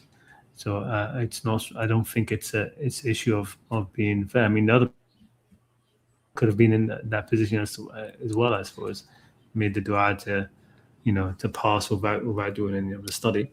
But ultimately, right, the person who's going to be better off is going to be the one who actually studied, right? He passed because he studied. It means he knows the stuff. The person who passed, from the dua, okay, you pass an exam usually to move on to the next stage, right? And if you've passed with a dua, you haven't really earned where you are there in terms of knowledge. If we're talking about an exam, you haven't earned the next step, and your next step will probably be harder because maybe you shouldn't be there, so to speak. So that's what I would say with that. So it could the unfairness of it could come later, right? I feel if I can chime in, I'd say that I've noticed that I can kind of understand where this guy's coming from. Is that I feel that luck, I don't really believe in luck. I disagree with that slightly. I feel that Allah does destine everything. So I feel that Allah can favor people as well. And sometimes, especially if you're righteous, even Surah Kaf, the two orphan boys had like a whole hoard of treasure that they discovered. And the reason that it was given, Wakana Abuhuma Salihah, like their forefathers were righteous. And if you look at other verses in the Quran, like I think in aqamtum at-Tawrat la kalu min fawqikum wa min tahti arjulikum, like if you truly establish the Torah, like the commands for our time, you will be eating from above you and below you. Whoever is God conscious of God, He will create an opening for them. He will grant you sustenance from where you cannot even possibly imagine. And so there is this concept in the Quran that eventually, even the Prophet's life, at the end, he achieved victory. He became basically effectively the king of the whole of the Arabian Peninsula. Often you've noted, like with Muslims, they are granted with success. So what you're kind of alluding to is that success. Let's say he answered A, B, C as multiple choice, but through luck, like what you're trying to say is he basically he passed, and the other guy like had to pass, but with a lot more effort. I feel like sometimes God can favor you. You can be lucky. You can have a lot more money. You can be in the right place. You can be right time. You can be born into a rich family. Things can happen to you a lot more favorably because God wills it. And I think often that happens because of your actions. And if you're righteous, and you're a good person, you're a good mu'min, you're salih, you're a righteous person, I believe that God can favor you. And I think that's what you're alluding to. Not necessarily direct result, but yeah. Yeah. So yeah, God can answer du'as. I mean, you don't even have to be a righteous person for God to answer your du'a, right? Yeah. But I really believe that people it becomes almost superstitious that Yes. that this person he passed because of the du'a. This person did this because of it. No, I think it becomes superstitious. I really believe that. Wasn't his question though? There's that one person who passed with less effort, and then I mean that's what I'm saying. He still so passed less effort, but he still managed to get the pass. But he's going to But reconcile that. So I think the question is just that if you're going to say that it really is because of the dua, right? Let's say But he said, "Is it fair though?" That's what he said. And if the dua, yeah. Is it he's fair? asking if it's Right? fair. So like my argument that it is fair, even still, because even though he passed with less effort, he might have done something that he's in Allah's good books, so he's gonna pass because Allah's favoring him. Because that can happen. You can just be favored. There's a multiple choice. That guy could have just circled all the right answers, and that's going to grant him a better job and more money. So Allah's favoring him. Yeah. But the superstitious stuff leads directly into my third question. And I read somewhere recently, right, that meaningful coincidences such as miracles or synchronicity are the acts of God. But my thought process was, isn't that a perfect way to guide yourself into psychosis? Because if you think that every single coincidence or every single thing that happens in your life is because of God, right? And you're the chosen one, or God is favoring you, right? You're gonna drive yourself into psychosis. So are meaningful coincidences or stuff like this actually an act of God, or is dua something that's completely concrete? At this point you can point to that stuff and you can say, yes, God did me a favor here. This was not a coincidence. This was an open miracle and I can't deny it. So that's my first question. Yeah, I mean, I definitely believe that. I think that God's answering of du'as is something that will be without doubt, right? It won't be something where it's just it could be coincidence, maybe you're not sure, and I don't think. And I think that God intervenes. Definitely, is active in the world through angels, subtly sometimes in little ways, right? But very powerful ways, which maybe to somebody outside it will not look like it's something very powerful, but somebody seeing it who knows the situation and knows how improbable it was that they should happen, and it happened anyway, right? But I definitely I'm very wary of all of these ideas that this happened to this person got this because of and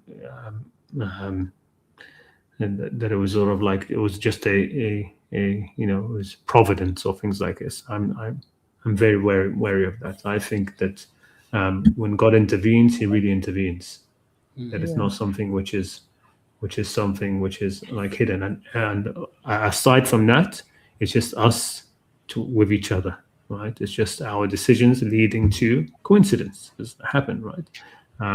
So, you going outside in the street at a certain time because you decided to, right? And another person going out at the same time because they decided to, and you're meeting. It all just comes down to your choices, right? It comes down to the complete free will that a human being has. We have a complete free will. There's nothing is predetermined about our choices, right? So everything these coincidences can happen because of that, because that's what the word means, right? Coincidence, that they're just incidents that happen at the same time. But when God intervenes, I think it's real and it's powerful.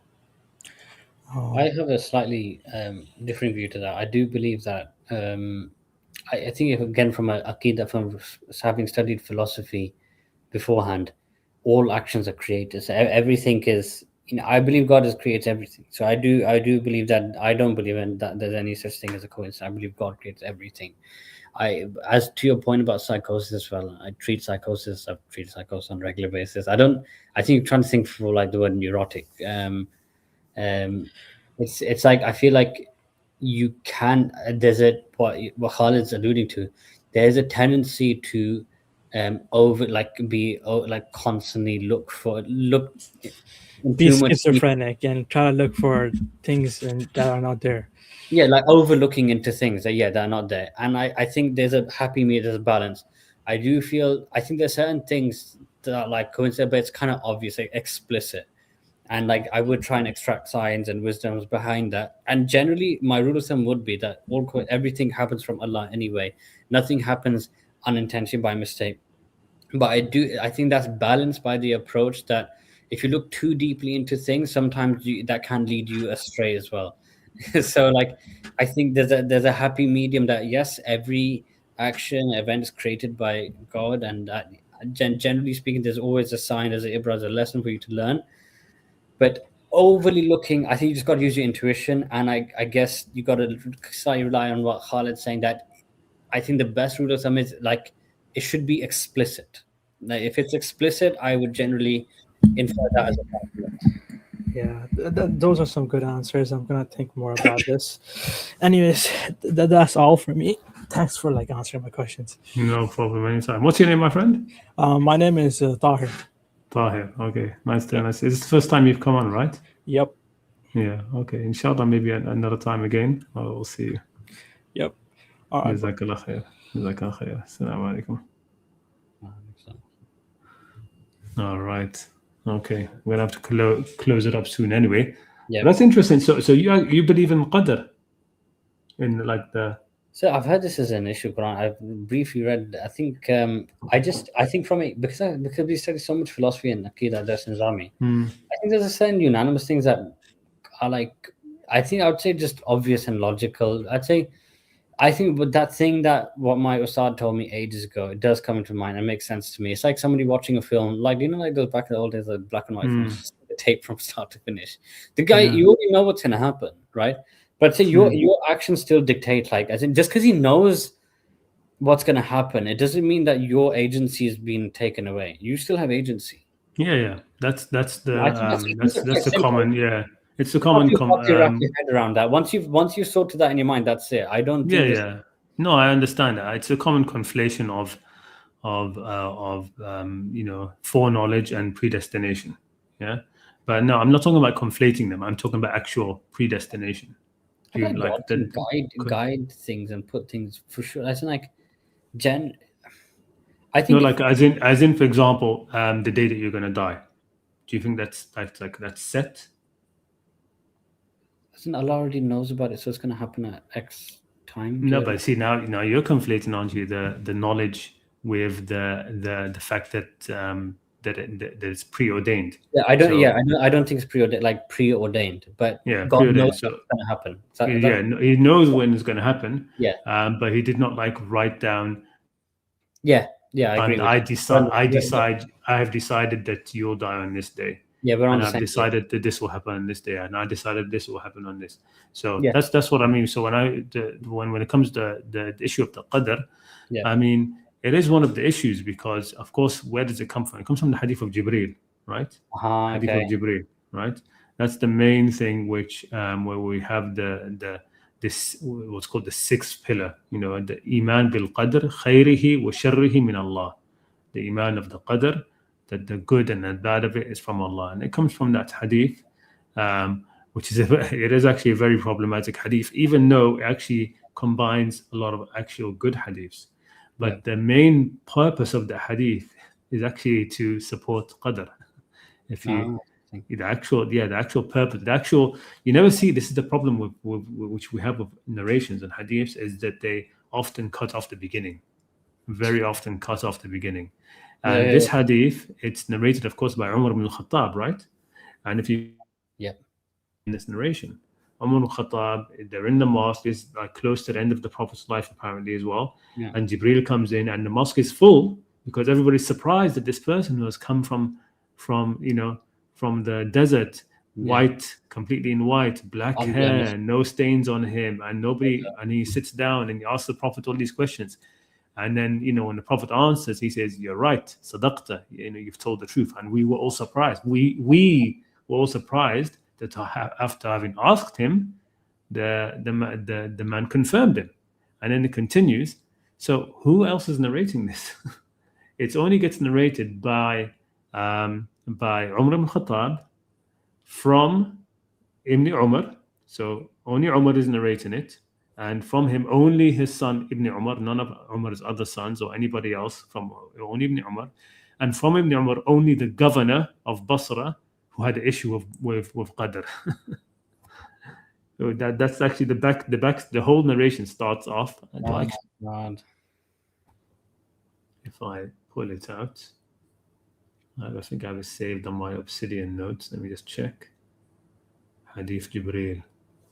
Very interesting the way it starts off, right? Because it basically starts off with somebody complaining, saying, in Basra, there's this group of people who have come out who deny Qadr. They deny Qadr. And they say, oh, well, let's go to Hajj and see if we can find one of the messengers of Allah, one of the Sahaba speaking about Qadr. And then they meet up with Ibn Umar and they tell him, oh, Ibn Umar, there's these people who have appeared in Basra who deny the Qadr. And then Ibn Umar, how dare they? Because my father narrated to me, and then you have this hadith, right? So this hadith was actually by narrated, and nobody else from Ibn Umar's main students narrated, not Nafi', right? Not Salim, none of the huge number list of Ibn Umar's students, and he had a lot who narrated from him. Nobody narrated him except the governor, right? The Umayyad governor of Basra. So that's the issue. And another problem with that, of course, is the hadith. It lists these articles of Iman, the same list which is in the Quran, but then it adds to it the Qadr, right?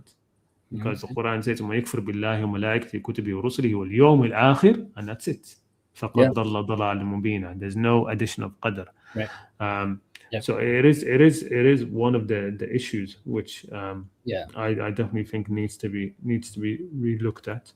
Like to ask the questioner, he said that, and it brings a sense of complacency in people. They're like, it's the YOLO attitude. YOLO, it's written anyway. Qadr, and it could huge problem. Muslims, your rizq is maktub. It's all written. Even morality is written. Fuck yeah, it's written anyway. What could I do? It's all YOLO. Doing this sin or that sin is qadr. Qadr, it's okay. That if you take and kill somebody, well, that was preordained as well. That was his time to die. No, it's such a huge psyop, isn't it? Like thing. It's used to massive psyop that people need to be red pilled on. That it's completely wrong. Very interesting. The agency is a massive thing. Can I? It is. I know we need to finish off soon because it's been a huge stream. But Marsha has been no problem. Yeah. Go ahead. Yeah. The prayer thing. Because so in terms of, do you feel it's worth looking the way the Shia pray? Because you mentioned that the Banu Hashim that prayer is the closest prophet to the prayer. So I'm saying, like you said, I do get you. Don't want to flames fight you. You don't want to kind of I get it. You don't want to fan the flames too much, but at the same time, let's say for me, from a personal perspective, I would definitely say if you want to investigate, definitely look into how the Shia pray. So if I was to teach my son how to pray, how would I go about doing this? Yeah, I would say the and how would a viewer from Qur'an-centric Islam, how would a viewer who's newly coming into this, right? How would he recommend how would he do it himself? So someone, the genuine seeker who's not interested in quibbling and calling people kafir and dumb and all that thing, for someone who's got a genuine heart and they just want to pray, like they just want to get this issue resolved and done. I understand. I understand. I would. My answer is really just very simple. I would say, the people the way that the people who are the Muslims around you who are most likely to interact with, how they pray, just pray that way. It really is. A lot of Muslims around us are quite misguided, though. No, but and they have the way they have like one. So because for example, if you come from a Hanafi background, for example, and your community is mostly Hanafi, pray the Hanafi way. If you're like from an area where it's mostly Malikis, pray in that way. What if we have our own Quran-centric mosque, though? Let's say we have our own Quran-centric mosque. Let's say we have a Quran-centric mosque. If we have a Quran-centric mosque, I'm not sure. I think it would depend again on because the problem with the my ambition is to do Quran-centric issue is that a lot of people don't even accept prayer, right? Some don't even accept ritual prayer, right? But if we're talking about most, but if we're talking about most of like, I don't know, I think they're the majority, in all honesty, of Qurans. They do pray the normal 5 daily prayers. I mean, from what I see, and it's only a vocal minority who say, prayer is not ritual, etc., etc. So if you would have a mosque where Quranists would get together, they're going to have to discuss it then, right? Like whoever however many are there, discuss it there. I don't think that there's. Say it again. I have a sincere intention of doing that. I'm not joking about that. Yeah. That would be great. So my best friend, he's a revert to Islam, but I'm teaching him, like, obviously, inshallah, hopefully I have like loads of kids, and like me and him have loads of kids together, and we have our own like kind of mosque, and I meet you and I meet some other people. I would love to. I have when money doesn't become an issue, I would love to. Like, there's loads of risk. Yeah, why not? If who knows, if Allah blesses journey, the video goes viral, who knows, you monetize, you build a massive movement, and who knows, we can just make money off just making videos and stuff. We could make our own community, we can make our own mosque. So this is my passion and my ambition, my goal. So this is why. Yeah, inshallah. I'm there with you. Inshallah. So we can help to make that happen. Definitely. I mean, like I said, I am planning to try to, because I've let the channel sort of stagnate. Well, not stagnate. I've just been very busy over the last few years. I haven't really made any videos. I've just stuck with doing these live streams where I've just shared some contemplation. I don't know if you know the regular live streams which I do here called Caravan of Contemplation. It's just basically to get people to come on and share some of their insights into the Quran, anything which they've learned, anything like that, to take away this barrier of fear of trying to access the Quran, which is a fear which has been put into a lot of people.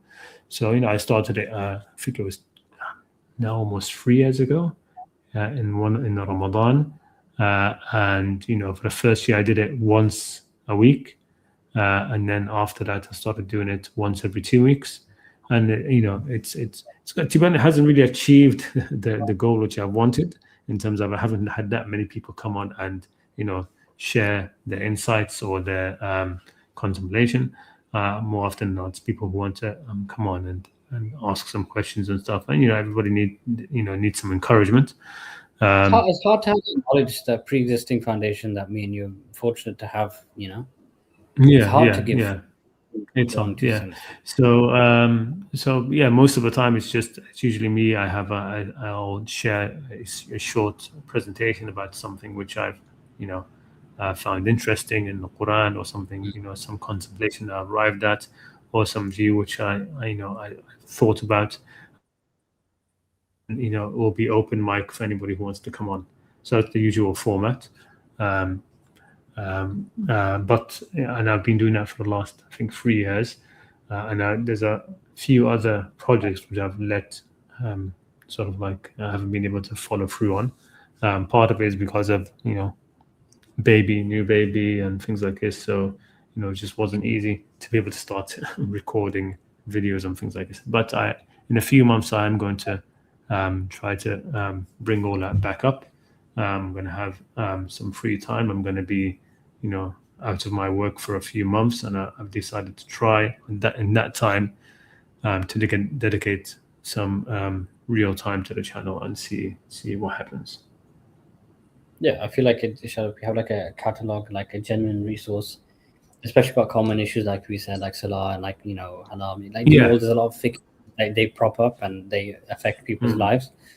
More generic, maybe we could do like a part series. This is why, firstly, I kind of wanted to do something productive in the first one, so like tangible.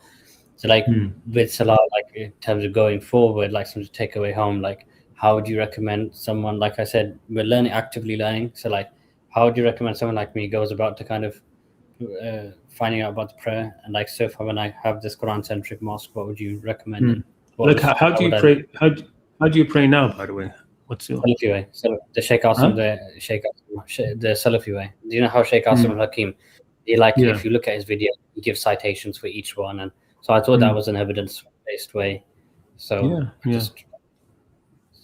I mean, for example, me, for example, like let's say if I were to come to you and we were all to pray together, I would literally have no issue of praying that way, Salafi way, right? How would you pray? I'm starting from scratch. Let's say it's Quran-centric mosque. Quran-centric mosque. I would say, look, we put up like let's say a fiqh manual for prayer in a Quran-centric mosque, right? I would put it that depending where we were in the world, right? I would say, look, let's have the basis, the 5 daily prayers, as the basis, the normal rak'at, right? The main motions of the rak'at. And I would say, as for the rest, the placement of the hands, these sort of things, I would say everybody would be free to do it however they want. I agree. And I agree. That'll be fine. With me, I would say that would be, I mean, the placement of the hands. It's more about having actual communal prayer. I'm saying if it's very small, like let's say literally from like people learning for the first time, like that kind of level, they're going to be watching us. So like, how would they, if they were to watch the imam, they're going to follow the imam, right? Yeah. They're going to emulate someone. So how would, I'm talking about the prototype, where would you put your hands, or how would you do it? Whoever's the imam, however he's praying, and that will be the recommendation. I mean, you could even take that as being, you could even take that as being the meaning of the hadith, right? Sallu kama ra'aytum usalli means pray as you see your imam pray, right? Correct. Fine. Yeah, that's true. So if you were the imam of this Quran-centric mosque, how would you pray? I would pray, like say the traditional Maliki way, I suppose. That's the way I'm praying now, right? So that's just how I think that makes a lot of sense. But my only thing is that the Shias have, especially from after what Sheikh has informed you about and things like this, do you think that it would be worthwhile to look at the way Shias pray as well? I think it's worthwhile, but again, just as the if you're talking about the madhab of the later, like the 12 Shias or the Zaydi, they're a little bit different as well. Zaydi, of course, are not like the 12ers, right? The 12ers, for example, I think they're influenced a lot more by the movement of Al-Mukhtar. So the movement of Mukhtar, ended up being influenced into what the Shia madhab. I think there was some influence there. So just because the Shia pray a certain way doesn't mean necessarily that it's going to go back to the family. They had their own. Yeah, because I've seen the Zaydis. The Zaydis, I don't know as much about them, but one thing that I've heard said, but I'm not sure how true it is that Imams, it's the madhab which has the most sort of like the most authentic like collections for their madhab back to their imam is the Zaydis, because Imam Zayd, he wrote all of the fiqh and stuff himself, right? So it wasn't like the other madhabs where the fiqh was sort of collected later, right? Or the Muwatta of Imam Malik, where it's just sort of like a loose collection of the narration, things like that. Imam Zayd actually wrote actual fiqh books himself, right? He has his own musnad as well. So he wrote a lot of the foundational books of the madhab. They're not sort of narrations from him, right? He actually wrote them himself. So that's a very interesting thing with the Zaydi madhab that I've heard. But again, I'm not too familiar. Do you think the Shias are slightly less reliable because they kind of like dismiss all the other companions' hadith, and do you not think that's like slightly? So maybe it might be. Sorry? Did they kind of dismiss a lot of the other companions? They only look at Ahlul Bayt hadith, so like maybe the Zaydis. No, the Zaydis actually don't. The Zaydis don't. Okay. The 12ers, of course, they do mostly, but the Zaydis are sort of like more sort of in between the 12ers and Ahlul Sunnah, right? So they in ways they try to straddle that divide a little bit, right? They're actually much closer to Sunnis than to the 12ers. Zaydis. Which one would you say is the best kind of? Would you say the Malikis or the Zaydis to kind of learn prayer? And like, what do you think would be the closest? I'm not sure about the Zaydis. Like I said, I've heard that the what I just mentioned about their books, and Imam Zayd, he wrote a lot of their books themselves, but I haven't actually studied their madhab. I think it's worth taking away and studying and actually trying to find like what we think is like, so inshallah for our, I think if, like the guy said, if you make dua, if you have the sincere intention, Allah will make it happen. So I do feel that this Quran centric thing will happen, and it's very rare to have people so likewise and so matched with their frequency in the way we think. Yeah. So I think, yeah, but even with my best friend, the small community, my family, let's say your family, his family, you know, you could have 100 people. Yeah. Lifespan, like 100, 200, 300 people. It's not a small thing, it's a small community in itself. It starts from somewhere. So I'd say, inshallah, if we could maybe, a takeaway lesson would be, it'd be nice to have like we could try and come up with a way to pray. I'd be interested in, if you could, we'll chat on Telegram whenever, or if you could send me your number on Telegram, because I don't have I can't message you directly, but it'd be nice for us to devise a way of doing the closest prophetic prayer without so many biases and completely pure of any outside influences and, you know, khalifas and sects trying to kind of influence us.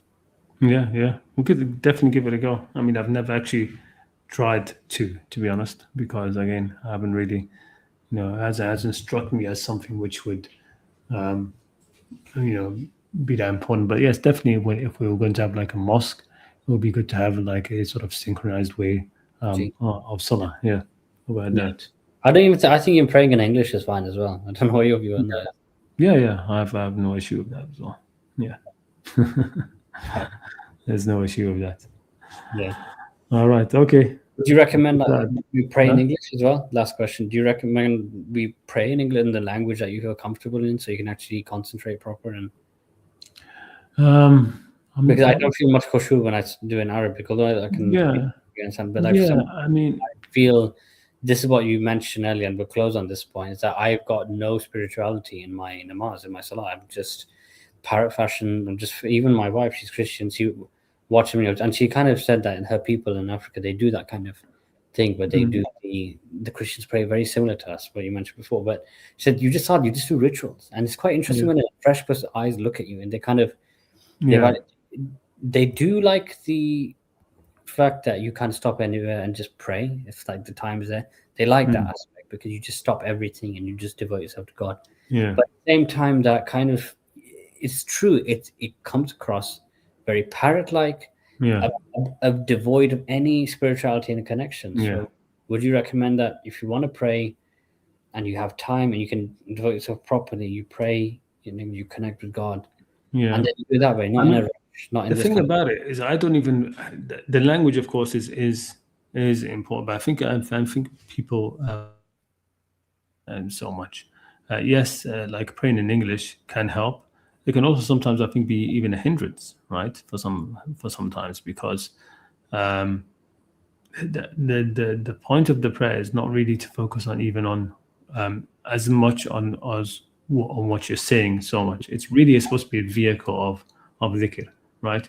Even when I understand Arabic perfectly. Even when I'm praying, I'm not thinking like of what the meanings all the time that I'm saying. Sometimes there'll be like one thing in a verse, in a surah, I'm reciting part of a surah, and there's one thing of it, and that one thing, the meaning of that will enter, and that is what will occupy my mind while I'm just saying the rest of the verse, right? Like, do you sometimes, I'm guessing, like, hold our phones and then also read at the same time while praying and stuff? You can do that. But I mean, so I've tried to help a lot of people in trying to get out of that sort of like that rut when it comes to salah, right? And what you need to do, it has to be focusing on the presence even before anything else. So I mean, a very easy way to get started on that is, when you're in your salah, when you do your salah, in every posture, so in the standing up position, right? Try just for a moment to hold that feeling, right? That Allah is with you, Allah is watching you right there at that moment, looking down at you, and He's hearing you, right? Even your thoughts. Just capture it, just for like a split second, it's fine, right? And then when you're in your ruku', try to catch it then again, before getting up. And again, when you do your sajda, capture it there as well. So in each posture, just capture it just for a moment, right? And then just continue to do that, right? And then, after, about a week, try to capture it more than once, twice in each of those postures, right? And then slowly you will see that naturally it will start to expand. As long as you're doing, you've given adequate time for yourself. Again, you're not doing that rushing thing where you're like, in between shifts at, don't do that. If you're going to, if the regular, like when we were talking about before about prayers being at specific times, if the regular time for your asr, for example, is in the middle of your workday, and you're going to end up rushing to do it, don't do it then. Do it when you get home. That is now your new. You have to make up for it, because pretty Salafis, they don't make up for prayer. And I promise you, I'm closing. But like, do you have to make up for it, or do you? No, I don't think you have to make up for it. That's why there's not like it defined. It says 5 times, but like that's why there's so much flexibility. It says 2 times, 3 times. Like the ideal is 5, but it's not like in that kind of hadith that if you miss it, you're a kafir. Do you remember that kind of? No. Yeah. So it's like this mentality. If you miss namaz, that's it. You're a kafir. No. It's like you pray when you get the chance, when you can do it, like you said, with full khushu', which I'm not doing at the moment. So you kind of make sure if you're going to do it, you're going to do it properly, and you're going to have a time where you establish salah. The key word that we're commanded, the way we're commanded about salah throughout the Qur'an, aqimus salah. Nothing else is really commanded directly. Like I said, it has to be something that we establish, and we're told the reason for it's for the dhikr, right? And so you want to orient the whole of your salah around that, right? Make it something which really will be a vehicle for your dhikr, and it really is amazing. I mean, it really is. I mean, the salah is something just absolutely beautiful. It really is something deep. It's an amazing time of intimacy, right? Which you can really get into, right? But if you allow all of the rules to sort of like not let you make the salah be that for you, then it will never be that way for you, because you're allowing all these other things to manipulate the salah, so it can't be that for you, right? Do you feel that the one thing? So I promise I'm actually telling you. Yeah, no, it's fine. Go ahead. There's that thing that you said, like that guy who didn't wake up for Fajr. So like, do you not feel like? But I've noticed that when I haven't woken up for Fajr, I've not noticed like a loss of barakah on the day. Like I've literally, I even though I slept more, I have like a splitting headache, and I just generally don't feel well. But then when I did, it's like, but like, do you not feel that sometimes, this coming from, because you're the tasawwuf background, that kind of zuhud, that like when you do practice that kind of discipline and slight hardship, but like, okay, I understand what you mean. Yeah, no, it's definitely good. But at the same time, like, there should be the kitab al-mawqut, and that you should kind of like, even though it's so I can't disagree with the fact that, like, I don't know about how relevant that hadith is, or the authenticity of that, maybe for khabar wahid, but I can't disagree that, look, if there is a time, sometimes even if you are tired, but like it does want you to kind of get up, and like, as long as you do it properly, like you said, you should, even because I do suffer with like sleep problems. I have ADHD. I was like, up until like 3, I have like hyper focus at that time, and I was texting you looking at concentric stuff. But I do feel like, you should be kind of, doing your salah, and like, even if it's a bit uncomfortable, as long as you do it with the truth. I mean, that's the meaning of establishing. And when I say establishing, it doesn't mean that you're wishy-washy about it. I mean, but once you've established it, stick to it, right? Okay. So when it comes to that narration about the person, when the Prophet said, pray, he asked him first, why do you do that? It wasn't like, no, just, he said, look, this is just part, I can't wake up before the sun wakes up. I have insomnia, so like I really struggle to wake up in the morning, but does that mean I shouldn't do it then? No, I mean, again, I think it would depend. Do you find it, you were saying that you find it incredibly beneficial? I've had insomnia. You find, but you're saying that when you wake up for Fajr, you feel like it's really benefits you for the day. So like recently I've been staying up till 3:30 to pray. Somehow God's just, I don't know, I feel like it just happens that naturally it's been happening that I've been sleeping, like doing Fajr and then going to sleep. But I remember like when I have insomnia, so like I sleep at like 3 a.m. then like sometimes I remember Fajr was early around 6 or 7ish, but like, and I was like, I can't be outside. I've got insomnia, God will understand. And then like I went to sleep, carried on, but I had like a splitting headache the whole day. And I was like, I kind of knew, I know kind of the other guy's question about how much you read into science, but like I did feel that, you know, when I did do namaz, when I did pray my salah and I did wake up fajr, barakah happens, things happen, like it's a patient got cancelled, so you didn't even have to work that hard anyway. You know, like it's even if you're tiny, like things just work out better for you. No, I understand. No, I think that I have a genuine problem though. So this is what you said earlier. I genuinely have had insomnia for years. So if anybody should be able to take off fajr, like I think I should do, but there's a bit of a quagmire. Do I or do I not?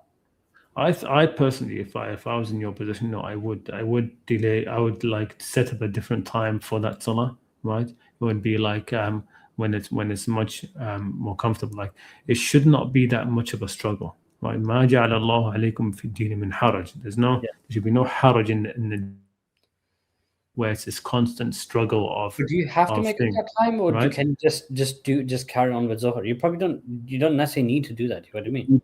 You could even do that. You could even say, okay, you know what, Fajr is not. I'm not going to be able to do it. I'm going to focus on the next salah, and that will be my regular salah. But what I'm trying to emphasize is this: that your salah should be something serious, right? It should be something that you take seriously at regular times. It should be something that you do, you know, as a ritual for this remembrance. It's not something wishy-washy where one day you say, okay, I'm not feeling that. Say, oh, come on. No, you should, once you've established it, establish it, right? But what I'm saying that the establishment of it can be tweaked, right? That doesn't mean every week you tweak it, right? Every few days you change something about it. No, you know, try and, you know, look at your schedule, look at your health, look at all of these things together. Look at also the times where you're most alert, right? I mean, Fajr is an amazing time to be up. You know, if you sleep, you know, being awake, you know, at Fajr time where, you know, you can even feel the air changing because of, you know, the sun coming up and all of it. The birds start to, you know, chirp, and it's a nice silent time, you know. It is good, but if it's a real struggle, ADHD and you got insomnia, then it's not going to work. If it's a real issue, then no, there's other wonderful times to pray as well, right? It's not Fajr, it's not just a Fajr, right? Just before sunset is another nice time as well, where, you know, it's you know, the day is winding down. Again, the birds are there chirping as well that time as well. So the point is have really, like, for example, like I've advised people who have really struggled with the issue of salah and you know stressing so much about it. Pick one salah in your day and do it properly. Yes, right. Come to it with real, like commitment. You know, the way that, you know, non-Muslims, they do these meditations, right? It's the same thing. Go to it as a real time for you to connect, okay, and do that, right? And within, you know, 40 days, 50 days, 60 days, you will see, you will have in yourself, by yourself, you will look forward to it, right? Yes, you're right. If salah is done properly, you really do look forward to it, right? And if it starts to become a burden where you're just like, oh my God, no, I have to pray, then there's a real issue. I really think that there's a real issue. It's completely a burden. Yeah. Like gym or work, it's just complete hassle. Yeah. No, but I feel like I do. I honestly, yeah. But I get, but also you have to be careful of our own, like, you know, inclinations to be lazy and stuff like that. I mean, I'm not lazy though. I'm not lazy. I know. I'm not. I know. I'm just saying in general, because I've said this to people sometimes, and you know, I have to like sort of like emphasize that, you know, I'm telling you to take one salah thing. It shouldn't be you're doing this because you want that salah, right? You want to get back into it, right? Reducing your salah to one salah a day. Don't do it just because you're feeling very, you're lazy at doing it, or you want an excuse to not to do it, and most of the time people who I speak to, they don't have that issue. Of course, they're really finding it. They want to enjoy salah again, right? It's not out of laziness, right? It's they want it, but they can't find their way back into it, because again, it's become there's these barriers around it, which block it, right? To make it not, they're not allowed to be compatible with their lives right now, right? Yeah. And it has to be that way. Yeah, to establish it means it's established. It's really part of your life, right? It's not going anywhere, and it's something which is, it's rejuvenating. It's and you end up looking forward to it. You end up looking for the times where, can I carve up some more time here for Salah? It'd be wonderful if I could, right? Yes. You do get to these places where it just becomes the, where when you don't have anything to do, you think, oh, okay, I don't have anything to do. Great, I can go and pray, because you do end up having this this solace in it, this calmness in it, but the Prophet said, "Is faza'u shay'in?" If he was worried about something, he would go to salah, and it would help calm, right? Because what are you doing? You're remembering the one, right? And it really puts everything else back into perspective, right? So yeah, that's what I would say. So I would try that contemplation in Salah, where you just try to hold that feeling for a couple of seconds in each posture, right? And then you try to build that each time, and very quickly it does influence the whole of the Salah, right? If it's just do it regularly. That's our advice. All right. If we didn't get many viewers, I think you genuinely helped my life. No problem. I'll give you the reward for that. Allah barak feek. My life. Allah barak feek. Honestly, I thank you so much for that, because that makes a difference, and thank you for providing this kind of brotherhood and companionship that we desperately need in this small community. I feel like that's the only takeaway. I'd say it'd be good if we kind of devise this Salah thing. Yeah. So maybe we can chat later. It'd be nice to see you, a picture of you, video of you, but we can chat later. Definitely. Inshallah, I'll be in the UK in a few months. Maybe we could meet up there. Where are you? In Birmingham, you said, yes? I moved to Loughborough, so Loughborough. Near Loughborough, but yeah, I will just come down to Birmingham. It's not a big deal. So, all right. Okay, cool. Just message your purpose. I can't actually. I can only message in the group, but I don't know how to message you directly. But I'll send you a message directly, and I think that will open up a channel. I'm not sure, because Telegram is very different to how it used to be. It's now become this thing where it's mostly about broadcasting or whatever. Yeah. Okay. Yeah. All right. Okay, it was brilliant. Jazakallah khair, and God bless you. Everybody, thank you so much for tuning in. Those of you who are still with us. And inshallah, I'll see you again next week. Assalamu alaikum wa rahmatullahi ta'ala wa barakatuh.